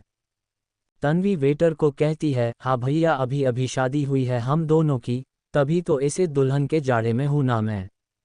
वेटर उन दोनों को कहता है Congress both you for your new life, आप दोनों साथ में अच्छे लग रहे हो। वो दोनों उसे थैंक यू कहते हैं। उन दोनों को खाना सर्व करके वेटर चला जाता है। अंश खाना स्टार्ट करता है। तन्वी भी खाने की एक बाइट लेता है, पर उसे सब कुछ फीका फीका लग रहा था। तन्वी अंश से पूछती है ये तुम्हारा फेवरेट है। अंश आराम से खाना हुए कहता है हाँ मैं ज़्यादातर बाहर आता हूँ तो यही खाता ही, तुम्हें पसंद नहीं आया तो मैं कुछ और डिश ऑर्डर कर दूँ तुम्हारे लिए। तन्वी उसे मना कर देती है और कुछ भी मंगाने के लिए। उसे भूख लग रही थी इसीलिए वो बिना नाटक किए वो खाना खा लेती है। दूसरी तरफ ट्यूलिप, तारा और वंश घर पहुंच चुके थे। वो दोनों यशोदा जी के साथ घर में हॉल में बैठकर तन्वी और अंश का इंतजार कर रहे थे। वंश यशोदा जी से पूछता है मॉम अंश मान कैसे गया शादी के लिए। यशोदा जी उसे कहती है तूने तारा से शादी क्यों की थी। वंश उसे कहता हूँ क्योंकि मैं तारा को पसंद करता था, इनसे करना चाहता था शादी, इस बात का उससे क्या रिलेशन। यशोदा जी हंसने लगती है। तारा खुश होकर यशोदा जी को कहती है मॉम आप कहना चाहती हो भाई तन्वी को पसंद करते हैं। Open mouth smile. Yashoda ji उनको कहती है उसने खुद कहा है वो पसंद करता है तन्वी को, मैंने कहा कर ले शादी तो उसने कर ली। वंश यशोदा जी को कहता है आपको पहले से पता था क्या अंश की फीलिंग्स के बारे में। यशोदा जी उसे कहती है तुम्हारा वो छोटा भाई जो बचपन से ये कहते नहीं थकता था कि मैं अंश सूर्यवंशी हूँ, उस अंश सूर्यवंशी को कोई लड़की रोज बंदर कहती रहती है, अब उसे फर्क ही नहीं पड़ता उसका उसको बंदर कहना। अंश जिसको अपनी नींद से सबसे ज़्यादा प्यार है, वो अंश ऑफिस से थका हारा आकर अपनी नींद कॉम्प्रोमाइज करके उसको पढ़ने में हेल्प करता है। तन्वी के उसके घर वापस जाने पर कितना ज़्यादा उदास हो गया था वो, उसकी शादी की बात सुनकर उसने खाना ही नहीं खाया था कल से। वंश उनको कहता है तो उसने पहले क्यों मना किया था शादी के लिए। यशोदा जी उसे कहती है शादी से डर रहा था वो, डरता है रिश्ते के टूटने से। उसकी गलती भी कहाँ है इसमें, वो सब ही देखा है उसने बचपन से, कितना छोटा था तब वो 15 साल का, मैं ही अपनी शादी। यशोदा जी दुखी होके चुप हो जाती हैं। वंश उनके हाथ पर हाथ रखकर उनको हौसला देता है। वो भी और कुछ भी नहीं कहता है। दूसरी तरफ खाना खाने के बाद लास्ट में वेटर तन्वी के लिए शुगर फ्री आइसक्रीम लेकर आता है एक बड़े से बाउल में। तन्वी आइसक्रीम को देखकर बहुत ज़्यादा खुश ओपन माउथ स्माइल हो जाती है। वो अंश को कहती है, बंदर तुमने मेरे लिए आइसक्रीम ऑर्डर की। अंश उसे कहता है, हाँ अब जल्दी से अपनी आइसक्रीम खा लो, फिर घर भी चलना है हमें। तन्वी आइसक्रीम लेती है। बिल पे करके वो दोनों होटल के बाहर आ जाते हैं। कार के पास तन्वी को कोई बात याद आती है तो वो अंश को कहती है, दीदी को नहीं बताना मैंने आइसक्रीम खाई थी, नहीं तो वो मुझे डांट लगाएगी। अंश उसे कहता है, बता दिया तो मैं तो बताऊंगा भाभी को, उनकी बहन आइसक्रीम खाकर आए है। अच्छा ही है थोड़ी डांट सुन लेना भाभी की। तन्वी उसे मासूम सी शकल के साथ कहती है, बंदर ऐसा करोगे क्या तुम मेरे साथ? अब तो वाइफ हूं मैं तुम्हारी, मेरी सारी बात माना करो। तुम्हें अच्छा लगेगा, तुम्हारी वाइफ को उसकी बड़ी बहन डांट रही है, वो भी बस आइसक्रीम खाने के लिए। मैं कौन सी रोज रोज मीठा खाती हूँ, साल में 1-2 बार खाती हूँ बस। तुम्हारी वाइफ को डांट पड़ेगी तो इनडायरेक्टली तुम्हें भी तो डांट पड़ जाएगी ना, तुम्हारा नाम खराब होगा, अंश सूर्यवंशी का नाम खराब होगा। तुम चाहते हो तुम्हारी वाइफ के साथ तुमको भी डांट पड़े, इसीलिए नहीं कहना दीदी को, ठीक है ना? अंश को तन्वी का खुद की उसकी वाइफ कहना उसको बहुत ज़्यादा अच्छा लग रहा था। वो उसे कहता है, अच्छा ठीक है, नहीं कहूँगा भाभी को। तुम्हारा आज आइसक्रीम खाना हमारे हस्बैंड वाइफ के बीच में सीक्रेट रहेगा। ओके। तन्वी अंश को हग करके थैंक यू कहती है। वो फिर जल्दी से कार में बैठ जाती है। अंश अभी भी कार के बाहर वैसे ही खड़ा था, उसे समझ में ही नहीं आया इतनी जल्दी क्या हो गया। तन्वी ने उसको ऐसे अचानक हग किया था, उसको कुछ समझने का टाइम ही नहीं मिला। उसकी दिल की धड़कन बढ़ता दिल पिछली बार की तरह बहुत ज़्यादा तेज हो गई थी। तन्वी कार की खिड़की का शीशा नीचे करके अंश को कहती हैं, बंदर क्या हुआ, लेट हो रही है ना हमें? आंटी हमारा वेट कर रही होगी। अब तुम्हें नींद नहीं आ रही क्या? अंश जल्दी से अपने आप को निर्मल करता है और कार में बैठकर कार स्टार्ट करता है। थोड़ी देर में उनकी कार सूर्यवंशी विला के बाहर आकर रुकती है। यशोदा जी और तारा उन दोनों का विधि विधान से स्वागत करती है। वो दोनों यशोदा जी का आशीर्वाद लेते हैं। यशोदा जी उन दोनों को वंश और तारा का आशीर्वाद भी लेने के लिए कहती है। वो दोनों उन दोनों का भी आशीर्वाद भी लेते हैं। यशोदा जी तारा को तन्वी को अंश के रूम में लेकर जाने के लिए कहती है। तन्वी यशोदा जी को कहती है, पर आंटी मेरा रूम तो नीचे है, उसमें रह लूंगी मैं। इस बंदर के रूम में नहीं रहना मुझे।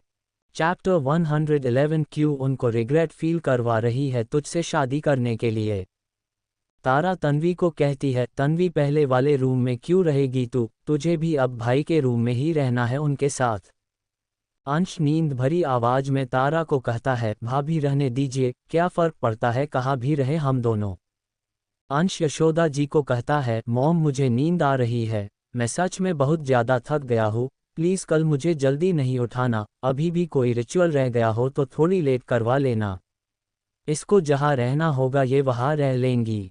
मेरा रूम खुला है, मुझे कोई फ़र्क नहीं पड़ता है, आना होगा तो आ जाएगी। अंश की आवाज़ में नाराज़गी सब महसूस कर सकते थे, उसको कोई कुछ नहीं कहता, वो सीढ़ियों की तरफ चला जाता है। वंश उसके पीछे पीछे चला जाता है। तन्वी यशोदा जी को कहती है, आंटी मैं भी जाओ अपने रूम में, मुझे भी नींद आ रही है। तारा उसे कुछ भी बोलने वाली थी, पर यशोदा जी तारा को कुछ भी कहने के लिए मना कर देती है और तन्वी को उसके पहले वाले रूम में जाने के लिए कहती है। तारा तन्वी को उसके पहले वाले रूम में लेकर जाती है, उसको बेड पर बैठा कर डांटते हुए कहती है, तन्वी ये सब क्या है, तेरी शादी हो गई है भाई से, उनकी वाइफ है तू, क्या ये तू उनको बंदर बंदर कहती रहती है। तन्वी उसे कहती है, और क्या कहूँ, उसके नाम से बुलाऊं क्या उसे? नाना जी ने ही तो माना किया था पति को नाम से बुलाने के लिए बचपन में। तारा उसे कहती है, जो बोलना है बोल, पर रिस्पेक्ट से बोल। उसे क्या होता है, उनको बोल, ये ही संस्कार है क्या नाना जी और मम्मी ने हमें, अपने पति को ऐसे बुलाना। तन्वी उसे कहती है पर नानाजी ही तो कहते हैं, संस्कार आप उनको बोलने से नहीं देखा जाता है, संस्कार तो इंसान की नज़रों में होते हैं, उसके बिहेव में होते हैं। तारा उसको कहती है तो तुझे तेरा बिहेव भाई के लिए सही लगता है क्या? उनको बंदर कहना, उनको बदतमीज और घमंडी कहना। तन्वी कुछ भी नहीं कहती है।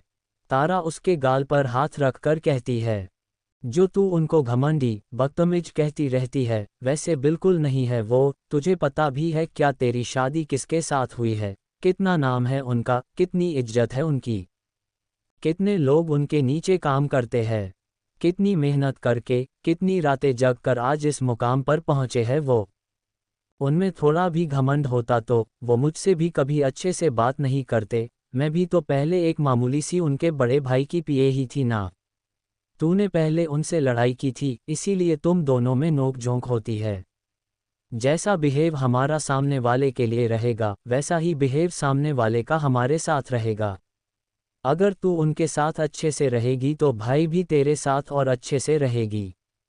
अब तो वाइफ है तू उनकी, तू उनको इज्जत देगी तो वो भी तेरी और ज़्यादा इज्जत करेंगे। तन्वी उसे कहती है पर दीदी ऐसे अचानक शादी हो गई, थोड़ा तो टाइम लगेगा ना। तारा उसकी बात पूरी होने से पहले ही उसको कहती है तो भाई की भी अचानक ही शादी हुई है तेरे साथ, वो कोई बारात लेकर नहीं आए थे हमारे घर तुझसे शादी करने के लिए, तुझे भाई के साथ ही अब अपनी शादी को निभानी होगी। क्यों उनको रिग्रेट फील करवा रही है तुझसे शादी करने के लिए? तन्वी कुछ भी नहीं कहती है। तारा उसको थोड़ी कड़क आवाज में कहती है, आज के बाद तू भाई के सामने सही से रहेगी, उनको परेशान नहीं करेगी, उनके साथ इज्जत के साथ बात करेगी, उनकी वाइफ होने के सारे फर्ज निभाएगी, उनकी हर छोटी बड़ी ज़रूरत का ध्यान रखेगी, उनके रूम में उनके साथ रहेगी, तेरा सामान उनके रूम में शिफ्ट करवा दिया है मैंने। तारा की इतनी रोबदार आवाज़ सुनकर तन्वी बस हाँ में सर हिला लेती है। दूसरी तरफ अंश अपने रूम की तरफ जा रहा था। वो थोड़े गुस्से में भी था ये सोचकर कि तन्वी अपने और उसके रिश्ते को निभाने के लिए कोई भी कोशिश नहीं कर रही थी। वो तो उसके साथ एक रूम में भी नहीं रहना चाहती थी। अंश अपने रूम का दरवाज़ा खोलने ही वाला था, उससे पहले ही वंश उसको पीछे से आवाज़ लगाकर रोक लेता है। वंश उसके पास आता है। अंश उसे शांति से जी भाई कहता है। वंश उसे कहता है, तन्वी को टाइम दे थोड़ा, ऐसे गुस्सा मत कर, उसको समझने की कोशिश कर।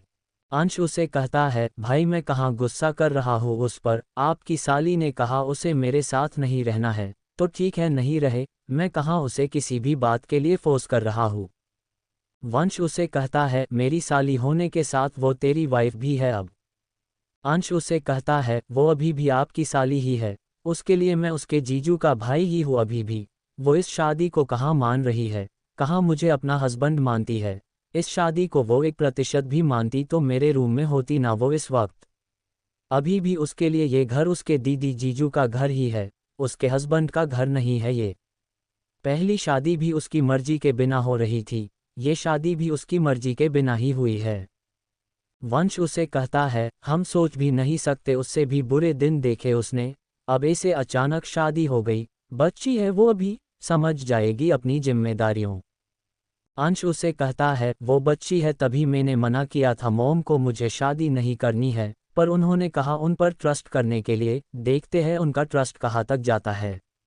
मैं अपनी तरफ से पूरी कोशिश कर लूँगा इस शादी को निभाने की, पर उस पर दबाव नहीं डालूंगा मैं किसी भी बात के लिए। अंश अपने रूम में चला जाता है। वंश भी अपने रूम में चला जाता है। चैप्टर 112 तन्वी का बदला बिहेव।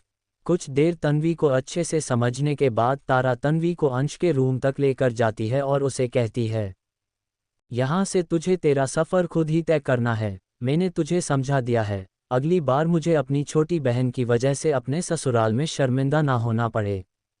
अब तू तन्वी श्रीवास्तव नहीं, तन्वी अंश सूर्यवंशी है, इस नाम की इज्जत करना तेरा फर्ज है।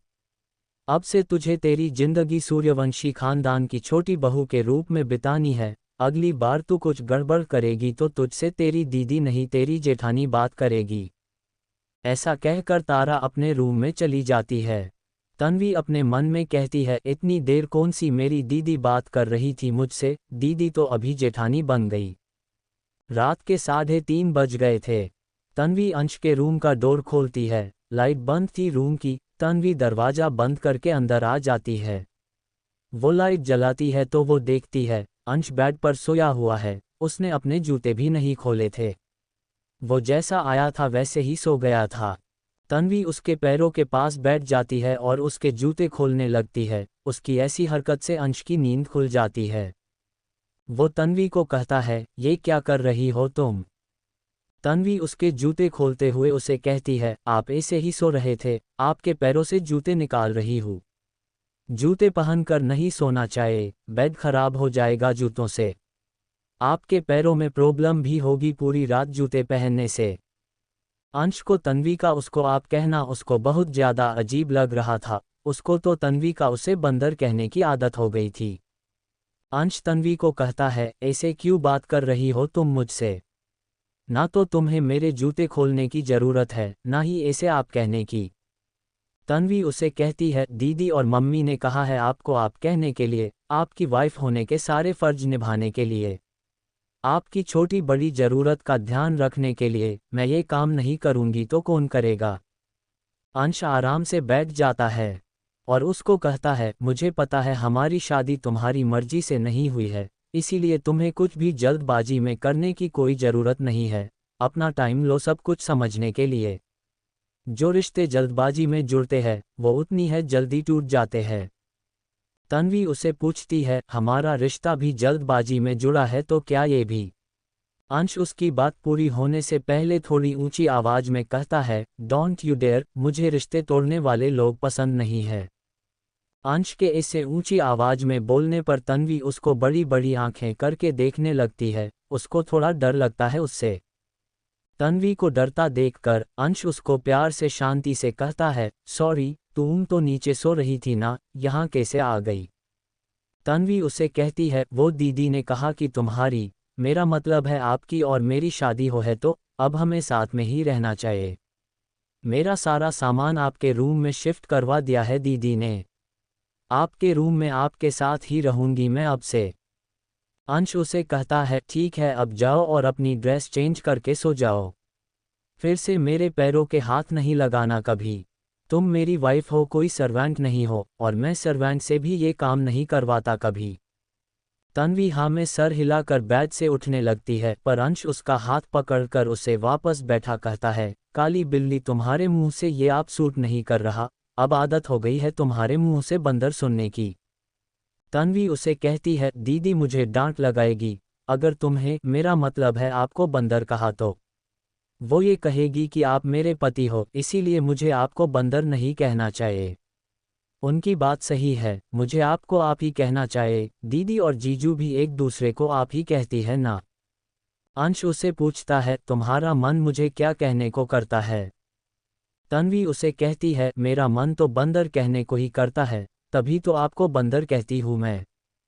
अंश उसे कहता है, मेरे सामने अपने मन की कर लेना, बाकी घर वालों के सामने उनको जो सही लगे वो कह लेना। तन्वी उसे खुश होके कहती है, ठीक है आप भी सबके सामने मुझे आप कहा करो। अंश तन्वी को पूछता है, तुम चाहती हो मैं तुम्हें आप कहूँ? तन्वी हाँ में सर हिलाकर कहती है, हाँ जीजू भी दीदी को आप ही कहते हैं ना। वो सूर्यवंशी खानदान की बड़ी बहू है तो मैं भी छोटी बहू हूँ ना, तो आपको भी मुझे थोड़ी बहुत इज्जत देनी चाहिए। तन्वी की बात सुनकर अंश को मन ही मन हंसी आने लगती है। वो वापस लेट जाता है। वो उसे कहता है, ठीक है जैसा आप कहो, प्लीज़ अब जल्दी से लाइट बंद कर दो, मुझे लाइट में नींद नहीं आती है। तन्वी उसे कहती है, पहले मैं अपनी ड्रेस चेंज कर लेती हूँ फिर कर दूंगी। आप ऐसे ही सोवोगे इन्हीं कपड़ों में? अंश अपने आप को देखता है, वो अपने सुबह वाले कपड़े में ही था। तन्वी उसे कहती है, पहले आप फ्रेश हो जाओ, इतनी देर में अपने गहने खोल लेती हूँ। अंश को तन्वी की बात सही लगती है। वो अपने क्लोजेट से अपने लिए कंफर्टेबल कपड़े लेता है और वॉशरूम में चला जाता है। अच्छे से शावर लेकर कपड़े चेंज करके वो बाहर आता है। तन्वी को देखते ही उसको हंसी आने लगती है। टीयर्स ऑफ जॉय चैप्टर 113 चुड़ैल लग रही हो। अंश ऐसे ही तन्वी को देखकर हंस रहा था। तन्वी जो बेड पर आराम से बैठकर अपने गले के हार को निकलने की कोशिश कर रही थी, पर उसका हार उसके जुड़े की वजह से बालों में फंस गया था, वो अंश से इरिटेट हो रही थी। वो अंश से कहती हैं, बंदर आप ये क्या कर रहे हो, अपनी वाइफ पर हंस रहे हो आप, कैसे हस्बैंड हो आप, मेरी मदद कीजिए बालों से हार निकालने के लिए। कितनी देर से मैं इसके साथ स्ट्रगल कर रही हूँ। अंश अपनी हंसी पर कंट्रोल करते हुए तन्वी के पास आता है और उसके हार को निकालने की कोशिश करते हुए कहता है, ये क्या हाल बना रखा है तुमने अपना, चुड़ैल लग रही हो ऐसे। तन्वी उसे घूर कर देख कर कहती है, चुड़ैल किसे बोल रहे हो आप। अंश हंसते हुए कहता है, तुम्हें। और कोई देख रहा है क्या तुम्हें यहाँ। Tears of Joy. अंश तन्वी के गले से हार निकाल रहा था। तन्वी अंश के हंसते हुए चेहरे को देख रही थी। उसने वाइट टी शर्ट और वाइट लोअर पहन रखा था। अभी अभी नहाने की वजह से उसके बाल बिखरे हुए थे। बिखरे बालों की वजह से वो और ज़्यादा हैंडसम और क्यूट लग रहा था। आज पहली बार था जब तन्वी अंश को इतने गौर से देख रही थी। पहले कभी तन्वी ने अंश की पर्सनैलिटी पर ध्यान नहीं दिया था, ना ही उसने कभी ये उसकी काली गहरी आंखों पर गौर किया था। पर अब अंश के इतने पास होने से तन्वी खुद को रोक नहीं पा रही थी अंश को देखने से। अंश आहिस्ता से उसके हार को निकाल देता है। तन्वी ने अपने बाकी गहने तो निकाल लिए थे पहले ही। अंश बेड को देखकर तन्वी को कहता है, अब तुम्हारा हो गया तो जल्दी से बेड पर से अपना सारा सामान उठाओ, फिर लाइट बंद करो, 4 बज गए हैं, मुझे सोना है अब। तन्वी अपने जुड़े के पिंस को निकालते हुए कहती है, अभी तक जुड़ा नहीं खुला मेरा, पहले इसे खोल लूँ फिर सारा काम साथ में कर लूँगी। अंश उसे कहता है, इतनी देर में क्या करूँ, पूरे बेड पर तुम्हारे गहने बिखरे हुए हैं, थोड़ी भी जगह नहीं है। तन्वी उसे कहती है, इतना बड़ा बेड है आपका, सो जाओ एडजस्ट करके। अंश उसे कहता है, तुम चाहती हो अंश सूर्यवंशी अपना बेड साफ करे। तन्वी उसे कहती है, क्यों, क्या प्रॉब्लम है आपको, सोना है तो बेड साफ कर लो, मुझे तो टाइम लगेगा, मैं तो अपना काम खत्म होने के बाद ही आपकी हेल्प कर सकती हूँ। अंश का काम करने का बिल्कुल मन नहीं था, पर उसको नींद आ रही थी, इसीलिए वो तन्वी के गहनों को थोड़ा सा साइड करके वही लेट जाता है। पर लाइट की वजह से उसको नींद तो आ नहीं रही थी, इसीलिए वो तन्वी को देखने लगता है। वो तन्वी से पूछता है, तुम मुझसे शादी करने के लिए मान कैसे गई? तुमने तो साफ साफ कह दिया था इस बंदर से तुम शादी नहीं करोगी। तन्वी उसे पूछती है, पहले आपने हाँ बोली थी, आप बताओ आप मुझसे शादी करने के लिए कैसे मान गए? अंश उसे कहता है, मैं तुमसे प्यार करता हूँ, इसीलिए जब मॉम ने कहा तुमसे शादी के लिए तो मैं मान गया। तन्वी को अंश की बात पर बिल्कुल भी यकीन नहीं हो रहा था, उसे लग रहा था अंश उसको सटायर व्यंग्य में ये बात कह रहा है। वो अंश को कहती है, आप कहना चाहते हो सूर्यवंशी खानदान के छोटे चिराग को एक मामूली सी लड़की से प्यार हो गया, जिससे वो हमेशा लड़ते रहते थे, जो उनको हमेशा बंदर कहती रहती है। अंश उसे कहता है, हाँ, हो गया तुमसे प्यार, अब तुम बताओ तुमने मुझसे शादी क्यों की थी? तन्वी उसे कहती है, नानाजी ने कहा अगर मैं आपसे शादी कर लूँगी तो उनके सारे एहसान उतार जाएंगे, जो उन्होंने आज तक मुझ पर और मेरे परिवार पर किए हैं, उनकी इज्जत बच जाएगी ना अगर मैं आपसे शादी करती हूँ तो मैंने कर ली आपसे शादी। तन्वी ने इतनी देर में अपने बाल खोल लिए थे। वो अंश के क्लोजेट से अपने लिए एक सिंपल सा पिंक सूट निकालती है और वॉशरूम में चली जाती है। उनके जाते ही अंश अपने आप से कहता है, ऑफ कोर्स, मैं भी क्यों ही तुमसे ये सवाल पूछ रहा था, और किसी रीजन की वजह से तुम क्यों ही मुझसे शादी करोगी। पर तुम्हारा ये रीजन बहुत जल्दी बदल जाएगा, तुम्हारे लिए फिर ये शादी मजबूरी नहीं होगी। तन्वी थोड़ी देर बाद वॉशरूम से आती है और बेड से अपना सामान हटाकर अंश के बगल में लेट जाती है। तन्वी लाइट बंद कर देती है, वो अंश को गुड नाइट कहती है। अंश और तन्वी ने एक दूसरे की तरफ देख रहे थे। रूम में हल्की चांद की रोशनी आ रही थी। तन्वी को अलग सी फीलिंग आ रही थी अंश की तरफ देखकर सोने में। वो दोनों ही अलग तरफ करवट बदल लेते हैं, क्योंकि उन दोनों को ही अजीब फील हो रहा था। पहली बार दोनों एज हस्बैंड वाइफ एक बेड पर सो रहे थे। थोड़ी देर में उन दोनों को ही नींद आ जाती है। चैप्टर 114, तुम्हारा हस्बैंड तुम्हें किस कर रहा था। अगले दिन सुबह 10 बजे तक अंश और तन्वी सो रहे थे, कोई उन दोनों को डिस्टर्ब नहीं करता है। धीरे धीरे अंश की नींद खुलने लगती है। उठते ही उसको सबसे पहले तन्वी का चेहरा दिखता है और उसके मांग में सिंदूर था, गले में मंगलसूत्र था। तन्वी को यूं ही निहारते हुए अंश अपने मन में कहता है, मतलब कि मैं कोई सपना नहीं देख रहा था, मेरी शादी सच में हो गई।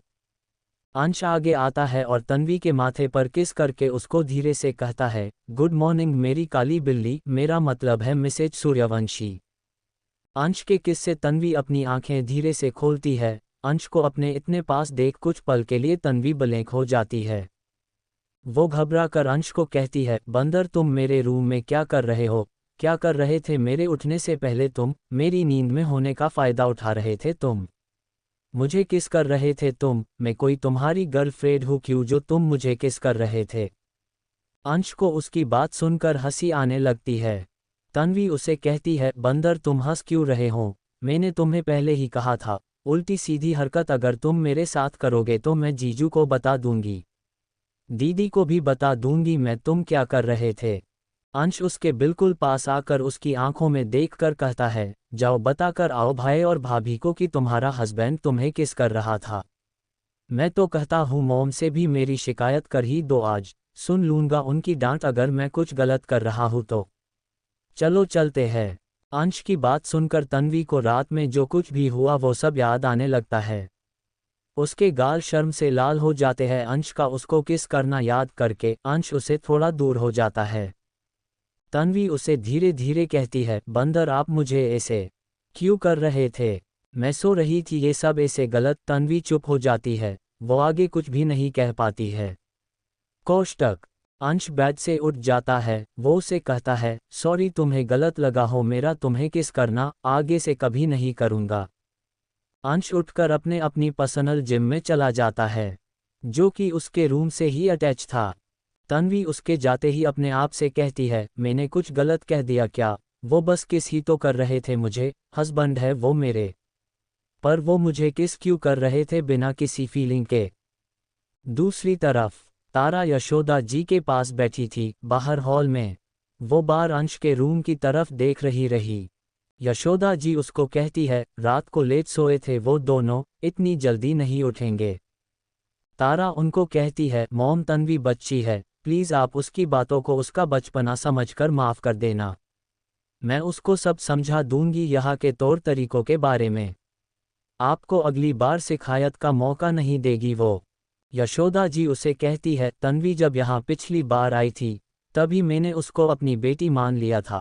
अब एक माँ अपनी बेटी से कभी नाराज हो सकती है क्या? उसको थोड़ा टाइम तो लगेगा ना सब समझने में। शादी जल्दबाजी में हो गई और कुछ भी हमें जल्दबाजी में नहीं करना चाहिए। अंश और तन्वी अपना टाइम लेकर सब कर लेंगे, दोनों समझदार है, हमें कुछ भी समझने की जरूरत नहीं है उनको। चैप्टर 115 तुम कब से डरने लगी मुझसे? अंश और तन्वी के रूम में। तन्वी नहाकर एक रेड साड़ी पहन लेती है। शारदा जी ने उसको कहा था शादी के बाद पहले दिन ये साड़ी ही पहनना। तन्वी अपने बाल बनाकर आज बालों को खुला ही छोड़ देती है। वो अपने मांग में सिंदूर डालकर बिल्कुल रेडी हो जाती है। तन्वी के लुक की फोटो कमेंट बॉक्स में है। अंश अभी भी रूम में नहीं आया था, वो अभी भी जिम में ही था। तन्वी उससे बारे में सोच ही रही थी, तभी अंश के जिम का दरवाज़ा खुलता है और अंश जिम से बाहर आता है। अंश पूरी तरह से रेडी था, वो जिम में ही रेडी जो गया था। उसने white shirt with blue denim jeans पहनी थी। उसको पता था आज उसको तन्वी को लेकर उसके मायका लेकर जाना है, इसीलिए उसने कैजुअल कपड़े ही पहने थे। अंश के लुक की फोटो भी कमेंट बॉक्स में है। अंश को आज इस रूप में देखकर तन्वी कुछ पल के लिए पलके ही नहीं झपकती है। पहली बार तन्वी अंश को इस रूप में देख रही थी, नहीं हमेशा तो वो बिजनेस सूट ही पहनता था, जबकि अंश तो उसकी तरफ देखता भी नहीं है। सुबह की इंसिडेंट्स के बाद से ही उसका किसी भी काम में बिल्कुल मन नहीं लग रहा था। वो थोड़ा अक्वार्स हो रहा था तन्वी के सामने आने से। उसे बुरा फील हुआ था ये सोचकर कि तन्वी को उसका टच गलत फील हुआ था। अंश जल्दी से अपनी वॉच पहनता है, फिर अपना परफ्यूम यूज़ करता है। इस बीच भी वो एक बार भी तन्वी को नज़र उठाकर भी नहीं देखता है। अंश उसे बिना देखे कहता है, मैं नीचे जा रहा हूँ, तुम्हारा हो जाए तो तुम भी आ जाना। वो बाहर जा रहा था, तन्वी उसको आवाज़ लगती है बंदर कहकर। अंश रुककर उसको हाँ कहता है। तन्वी उसको कहती है वो। तन्वी कह नहीं पा रही थी जो कुछ भी उसे कहना है। अंश उसके पास आकर उसको कहता है क्या कहना चाहती हो, बिना डरे कह सकती हो, तुम कब से डरने लगी मुझसे। तन्वी उससे पूछती है आप मुझसे नाराज हो। अंश उसे कहता है मैं तुमसे क्यों नाराज होऊंगा। लेट हो गई है, नीचे चलते हैं, जल्दी से ये सब रिचुअल पूरे करते हैं, फिर हमारी पहले वाली लाइफ में लौटते हैं। तुम्हारा भी कितना टाइम वेस्ट हो रहा है, तुम्हारे एग्जाम है ना, तुम्हें पढ़ाई पर ध्यान देना चाहिए, ना कि किसी और चीज़ पर। अंश फिर से बाहर जाने लगता है। तन्वी उसका हाथ पकड़कर कहती है क्या आपको मेरी सुबह वाली बात बुरी लगी थी। अंश समझ जाता है तन्वी किस बारे में बात कर रही है। मेरा वो मतलब नहीं था, वो बस अचानक हुआ था, मैं प्रिपेयर नहीं थी तो मुझे कुछ समझ में नहीं आया था। मुझे उसमें कुछ भी गलत नहीं लगा था। आप मेरे हस्बैंड हो, क्यों गलत लगेगा मुझे। हमारी शादी ही गई है, हस्बैंड हो आप मेरे, गलत क्यों लगेगा मुझे कुछ भी। वो बस मैं तैयार नहीं थी, तब मुझे शर्म आ रही थी। तन्वी नजरें नीचे करके हिम्मत करके एक सांस में सब बोले जा रही थी। वो देखती भी नहीं है, अंश उसको मुस्कुराकर देख रहा है। अंश के मन में रिलीफ फील होता है ये जानकर कि तन्वी को उसका टच गलत नहीं लगा था। वो बस शाय फील कर रही थी। तन्वी अभी भी बोले जा रही थी। अंश उसके मुंह पर उंगली रखकर उसको कहता है स्टॉप। मेरी फास्ट ट्रेन नहीं हूं मैं तुमसे नाराज, बिना बात के तुमसे क्यों नाराज होऊंगा मैं। अंश अपनी उंगली को उसके मुंह से हटा लेता है। तन्वी उसे कहती है तो आप मुझसे बात क्यों नहीं कर रहे हो, आप तो मुझे देख भी नहीं रहे हो। अंश उसे पूछता है तुम चाहती हो तुम्हारा हस्बैंड तुम्हें देखे, तुम्हें मेरे मुंह से तुम्हारी तारीफ सुननी है। तन्वी कुछ भी नहीं कहती है। वो क्या ही बोलती, पहले वाली बात बोलने में ही उसने बहुत सारी हिम्मत जुटाई थी। अब अंश ने उससे नई बात कह दी थी। अंश उसको और परेशान नहीं करते हुए कहता है अब हमें नीचे चाहना चाहिए, सभी हमारा वेट कर रहे होंगे, बहुत लेट कर दी है हमने। तुमने भी अभी तक अपनी मॉर्निंग वाली मेडिसिन नहीं ली है ना, सबसे पहले वो ले लो, फिर ब्रेकफास्ट करना, उसके बाद फिर कोई रिचुअल होगे तो मॉम करवा लेंगी, उसके बाद तुम बस अपनी स्टडी पर फोकस करना। तुम्हारा बहुत सारा टाइम वेस्ट हो गया है, हम सूर्यवंशी हमेशा टॉप करते हैं और मैं चाहता हूँ मेरी टॉपर वाइफ भी इस बार पूरी कॉलेज में टॉप करे। तन्वी कुछ नहीं कहती है, बस हाँ में सर हिला देती है। उसको अच्छा लग रहा था ये जान करके कि अंश को उसकी हर छोटी बड़ी बात की फिक्र थी, उसकी दवाइयों से लेकर पढ़ाई तक की। उसको अब तारा की रात की अंश के लिए कही बातें याद आने लगती है, जो उसने अंश के लिए कही थी, सारी बातें उसे अब सच लग रही थी। तन्वी अपनी दवाई लेती है, फिर वो दोनों नीचे चले जाते हैं। Chapter 116 news. तन्वी और अंश नीचे आ जाते हैं। यशोदा जी और तारा उन दोनों से जो भी शादी के बाद की रस्म होती है वो सब करवा लेती हैं। वंश पहले ही ऑफिस चला गया था, क्योंकि आज उसकी एक इम्पोर्टेंट मीटिंग थी, जिसको वो स्किप नहीं कर सकता था। वो चारों बैठकर ब्रेकफास्ट कर रहे थे। तन्वी यशोदा जी को कहती है आंटी आप। यशोदा जी तन्वी की बात को बीच में काट कर कहती है अभी भी आंटी ही बोलोगी क्या तुम मुझे। तन्वी उनको कहती है तो क्या कहूँ, मैं तो आपको आंटी ही कहती हूँ ना हमेशा। यशोदा जी उसको कहती है मेरे बेटे से शादी की है ना तुमने, इसकी मॉम हूँ तो तुम्हारी भी मॉम हूँ ना मैं, इसीलिए आंटी नहीं मॉम कहो। तन्वी उनको मुस्कुरा कर जी मॉम कहती है और फिर से खाना खाने लगती है। यशोदा जी उसको पूछती है वो क्या बात करने वाली थी उनसे। तन्वी उनको कहती है मॉम मैं कह रही थी कि मैं कुछ और पहन सकती हूँ क्या, ये साड़ी मुझसे नहीं संभल रही। मम्मी ने कहा था ससुराल में साड़ी ही पहनने के लिए, उन्होंने कहा था मेरे ससुराल में चीकू जी के घर में सभी औरतें शादी के बाद साड़ी ही पहनती है, तो मम्मी ने मेरे लिए साड़ी ही तैयार करवाई थी। उन्होंने कहा था मेरे ससुराल में मेरे सास नहीं है, मुझे ही बड़ी बहू बनकर सब संभालना है। अब तो आप हो, आपको प्रॉब्लम नहीं है तो मैं सूट पहन लूँ, अपने नाना जी के घर से लेकर आ जाऊंगी मैं आज। यशोदा जी उसको कहती है तुम्हारा जो मन है वो पहनो। तन्वी उनको थैंक यू मॉम कहती है और वो फिर से खाना खाने लगती है। खाना खाकर यशोदा जी अंश को अपने रूम में आने को कहती है। अंश उनके रूम में जाता है। यशोदा जी उसको समझती है, अब उसकी तन्वी से शादी हो गई है तो उसकी जिम्मेदारियां सिर्फ उसके लिए न रहकर उसके परिवार के प्रति भी है। वो जितना मान सम्मान अपने मॉम को देता है उतना ही मान सम्मान तन्वी की मम्मी और नाना जी को दे। यशोदा जी अंश और भी बहुत सारी बातें करती है। अंश बस उनको जी मॉम कहता है। यशोदा जी को पता था वंश को ये सब बातें बताने की जरूरत नहीं थी उनको, पर वो उन्होंने अंश को बताना जरूरी समझती थी। यशोदा जी तन्वी और अंश को अच्छे से सब समझा कर किशोर जी के घर भेज देती है। दोपहर के 2 बज गए थे। अब घर पर कोई काम नहीं था, इसीलिए तारा भी अपने ऑफिस चली गई थी। तारा कार से जा रही थी। वो अपने फ़ोन पर वंश की मीटिंग की इम्पोर्टेंस वक्त की डिटेल देख रही थी। ड्राइवर कार चला रहा था। ड्राइवर कुछ सोचकर तारा को कहता है, मैम आपको एक बात कहनी है, अगर आप बुरा न माने तो। तारा उसे कहती है, जी भैया कहिए, मैं क्यों बुरा मानूंगी।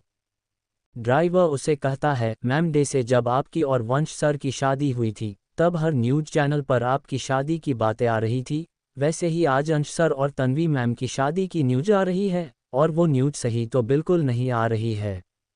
मैंने देखी थी सुबह। तारा को यकीन नहीं हो रहा था इतनी जल्दी अंश की शादी की बात बाहर भी आ गई मीडिया वालों के पास। तारा अपने फ़ोन में कुछ न्यूज़ के आर्टिकल देखती है जो इस तरह थे कि अंश सूर्यवंशी ने की अपने बड़े भाई की तरह छुपते छुपाते शादी। तारा उन न्यूज़ को डिटेल में पढ़ती है जिसमें बहुत सारी फेक बातें लिखी गई थी उनकी शादी से रिलेटेड, जिनका सच से कोई रिलेशन नहीं था।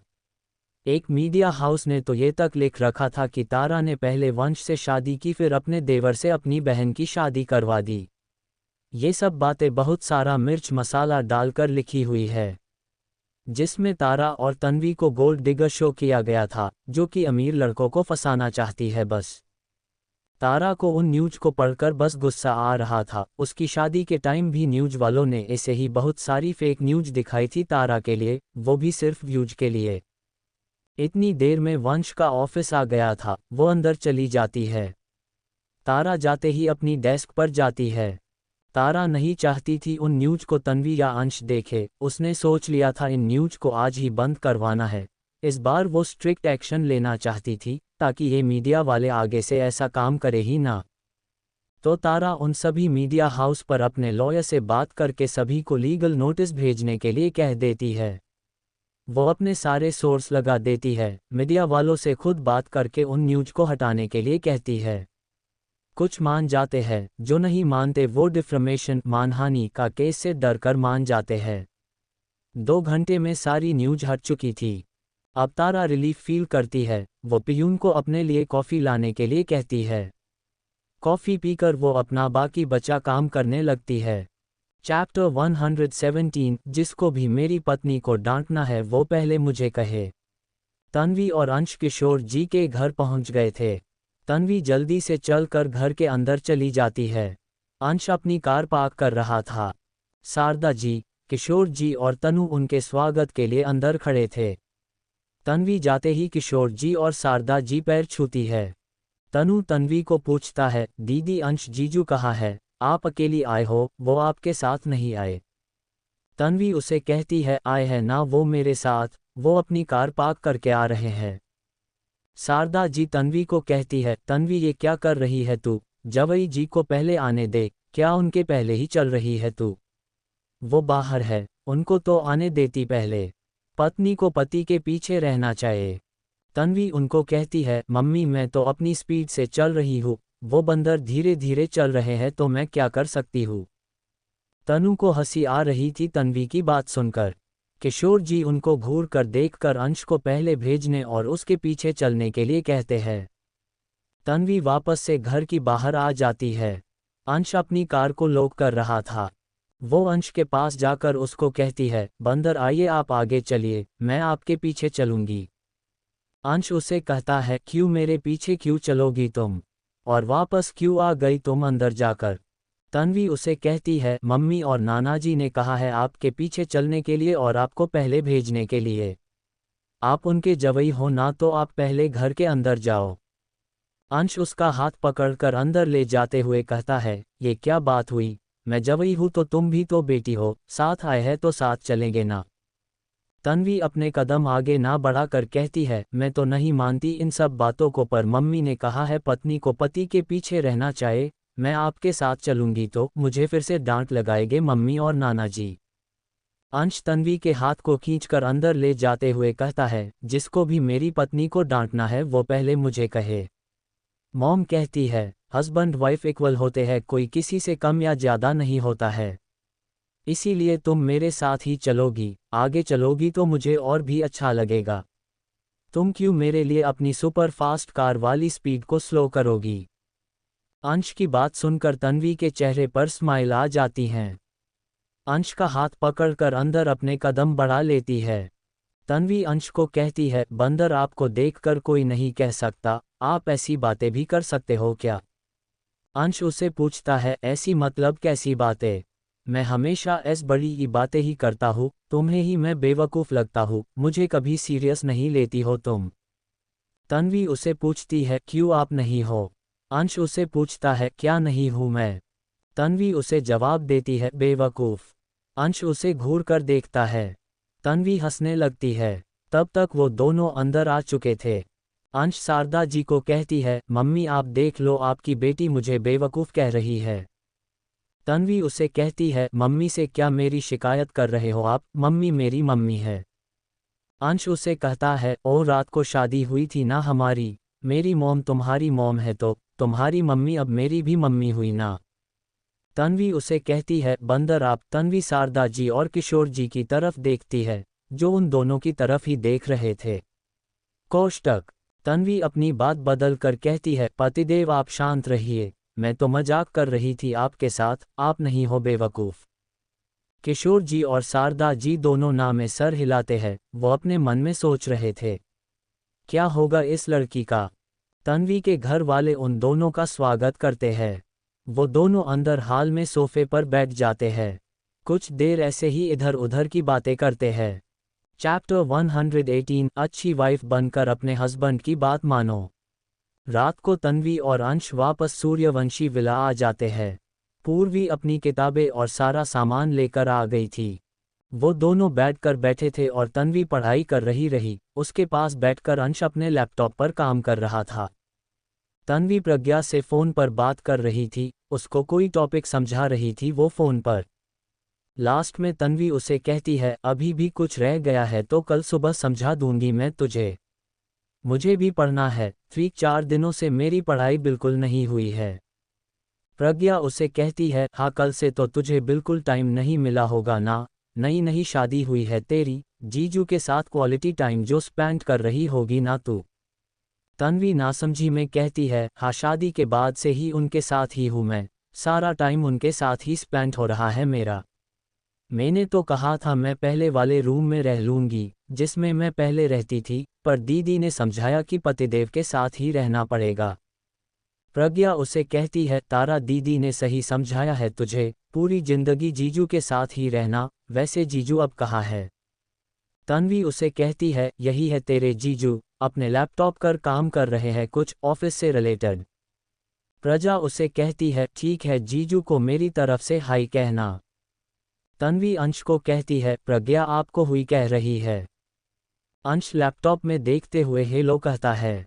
तन्वी प्रज्ञा को कहती है, तेरे जीजू तुझे हेलो कह रहे हैं, ठीक है गुड नाइट। थोड़ी देर पढ़ लेती हूँ मैं भी। तन्वी फ़ोन कट करके वापस से पढ़ने लगती है। बीच में कोई डाउट्स हो रहे थे तो वो अंश से पूछ रही थी। रात के 1 बज गए थे पर अभी भी तन्वी और अंश जागे हुए थे।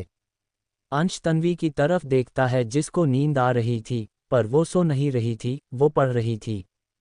अंश अपना लैपटॉप साइड में रखकर तन्वी को कहता है, सो जाना चाहे अब हमें लेट हो गई है, बाकी का कल पढ़ लेना तुम। तन्वी उसे कहती है, थोड़ी देर और बस परसों एग्जाम है, कुछ भी नहीं पढ़ा मैंने अभी तक। अंश उसके हाथ से बुक लेकर उसको साइड में रख देता है, फिर लाइट भी बंद कर देता है रूम की। अंश उसे कहता है, सब आता तुम्हें, सो जाओ, नींद में भी एग्जाम देकर आओगी न तो 2-3 रैंक तो आ ही जाएगी क्लास में, इसीलिए सो जाओ। तन्वी उसे कहती है, बंदर मैं फेल हो जाऊंगी, लाइट क्यों बंद कर दी आपने? आप सो जाओ, अगर आपको नींद आ रही है तो। मुझे पढ़ना है। अंश उसको लेटा देता है पर तन्वी वापस से उठने लगती है। अंश उसको वापस से लेटाकर उसके ऊपर आकर उसे कहता है, कुछ दिनों से मेरा स्लीप साइकिल पूरा खराब हो रहा है। प्लीज़ सो जाओ, जब तक तुम नहीं सोवोगी मुझे भी नींद नहीं आएगी, क्योंकि मुझे लाइट में नींद नहीं आती है। लाइट ऑन में सोता हूँ तो मेरे सर में दर्द होने लगता है। कल मेरी बहुत इम्पोर्टेंट मीटिंग है, उसी मीटिंग के लिए तैयारी कर रहा था मैं इतनी देर से। अब नहीं सोया तो कल मीटिंग खराब जाएगी। तुम चाहती हो क्या तुम्हारे हस्बैंड की मीटिंग खराब जाए, उसे सभी क्लाइंट के बीच के एम्ब्रेस होना पड़े? भाई मुझे डांट लगाए कि मेरा आजकल काम में मन नहीं है, तुम चाहती हो क्या ये सब हो? तन्वी की तो सांसें ही अटक गई थी अंश की हरकत से। वो जल्दी से ना में सर हिलाती है। अंश उसके फोरहेड पर किस करके कहता है, फिर अच्छी वाइफ बनकर अपने हस्बैंड की बात मानो और सो जाओ। अब जल्दी से अपनी आंखें बंद करो और मुझे गुड नाइट कहो। तन्वी आंखें बंद करके उसे गुड नाइट कहती है। अंश उसके बगल में लेट जाता है। थोड़ी देर में उन दोनों को ही नींद आ जाती है। चैप्टर 119 ससुराल में सबके सामने मुझे डांट नहीं सुननी है। अगले दिन तन्वी सुबह 9 उठती है। रात को लेट तक पढ़ने और शुगर की दवाइयों की वजह से तन्वी को आज ज़्यादा नींद आ गई थी। वो बेड पर अकेली सो रही थी। अंश उसके पास नहीं सो रहा था। वो अपने आसपास देखती है। खुद को अकेली देखकर वो अपने फ़ोन में टाइम देखती है। वो अपने आप को कहती है, बंदर ने मुझे अभी तक नहीं उठाया। सभी क्या सोच रहे होंगे मेरे बारे, कितनी लेट तक सोती हूँ मैं। दीदी और डांट लगाएगी मुझे कि इतनी लेट तब कोई सोता है। भगवान मुझे मेरी दीदी को गुस्से से बचाना। ससुराल में सबके सामने मुझे डांट नहीं सुननी है। तन्वी को लगता है अंश अपने जिम में होगा क्योंकि अंश उठते ही उसमें ही जाता है। तन्वी अपने कपड़े लेला के वॉशरूम में चली जाती है। आधे घंटे में वो फ्रेश होके आ जाती है। उसने पिंक कलर का फ्रॉक सूट पहन रखा था। अंश को अभी भी रूम में ना देखकर तन्वी उसके जिम के दरवाजे को थोड़ा सा खोलकर कहती है, बंदर आज आप कितना टाइम अपने जिम में ही रहने वाले हो, बाहर नहीं आना क्या आपको? मुझे भी नहीं उठाया आपने। तन्वी पूरे जिम में अपनी नज़र दौड़ती है पर वो पूरा खाली था। तन्वी अपने आप से कहती है, पतिदेव कहाँ है? जिम के भी नहीं है वो, नीचे है क्या वो? तन्वी अपनी दवाई लेकर नीचे चली जाती है। यशोदा जी मंदिर में बैठकर रामायण पढ़ रही थी। तन्वी भी मंदिर में जाकर उनके पास हाथ जोड़कर बैठ जाती है और यशोदा जी को रामायण पढ़ते हुए सुनने लगती है। थोड़ी देर में यशोदा जी किताब को बंद कर देते हैं। तन्वी यशोदा जी को पूछती है, मॉम, जीजू, दीदी और पतिदेव कहाँ है?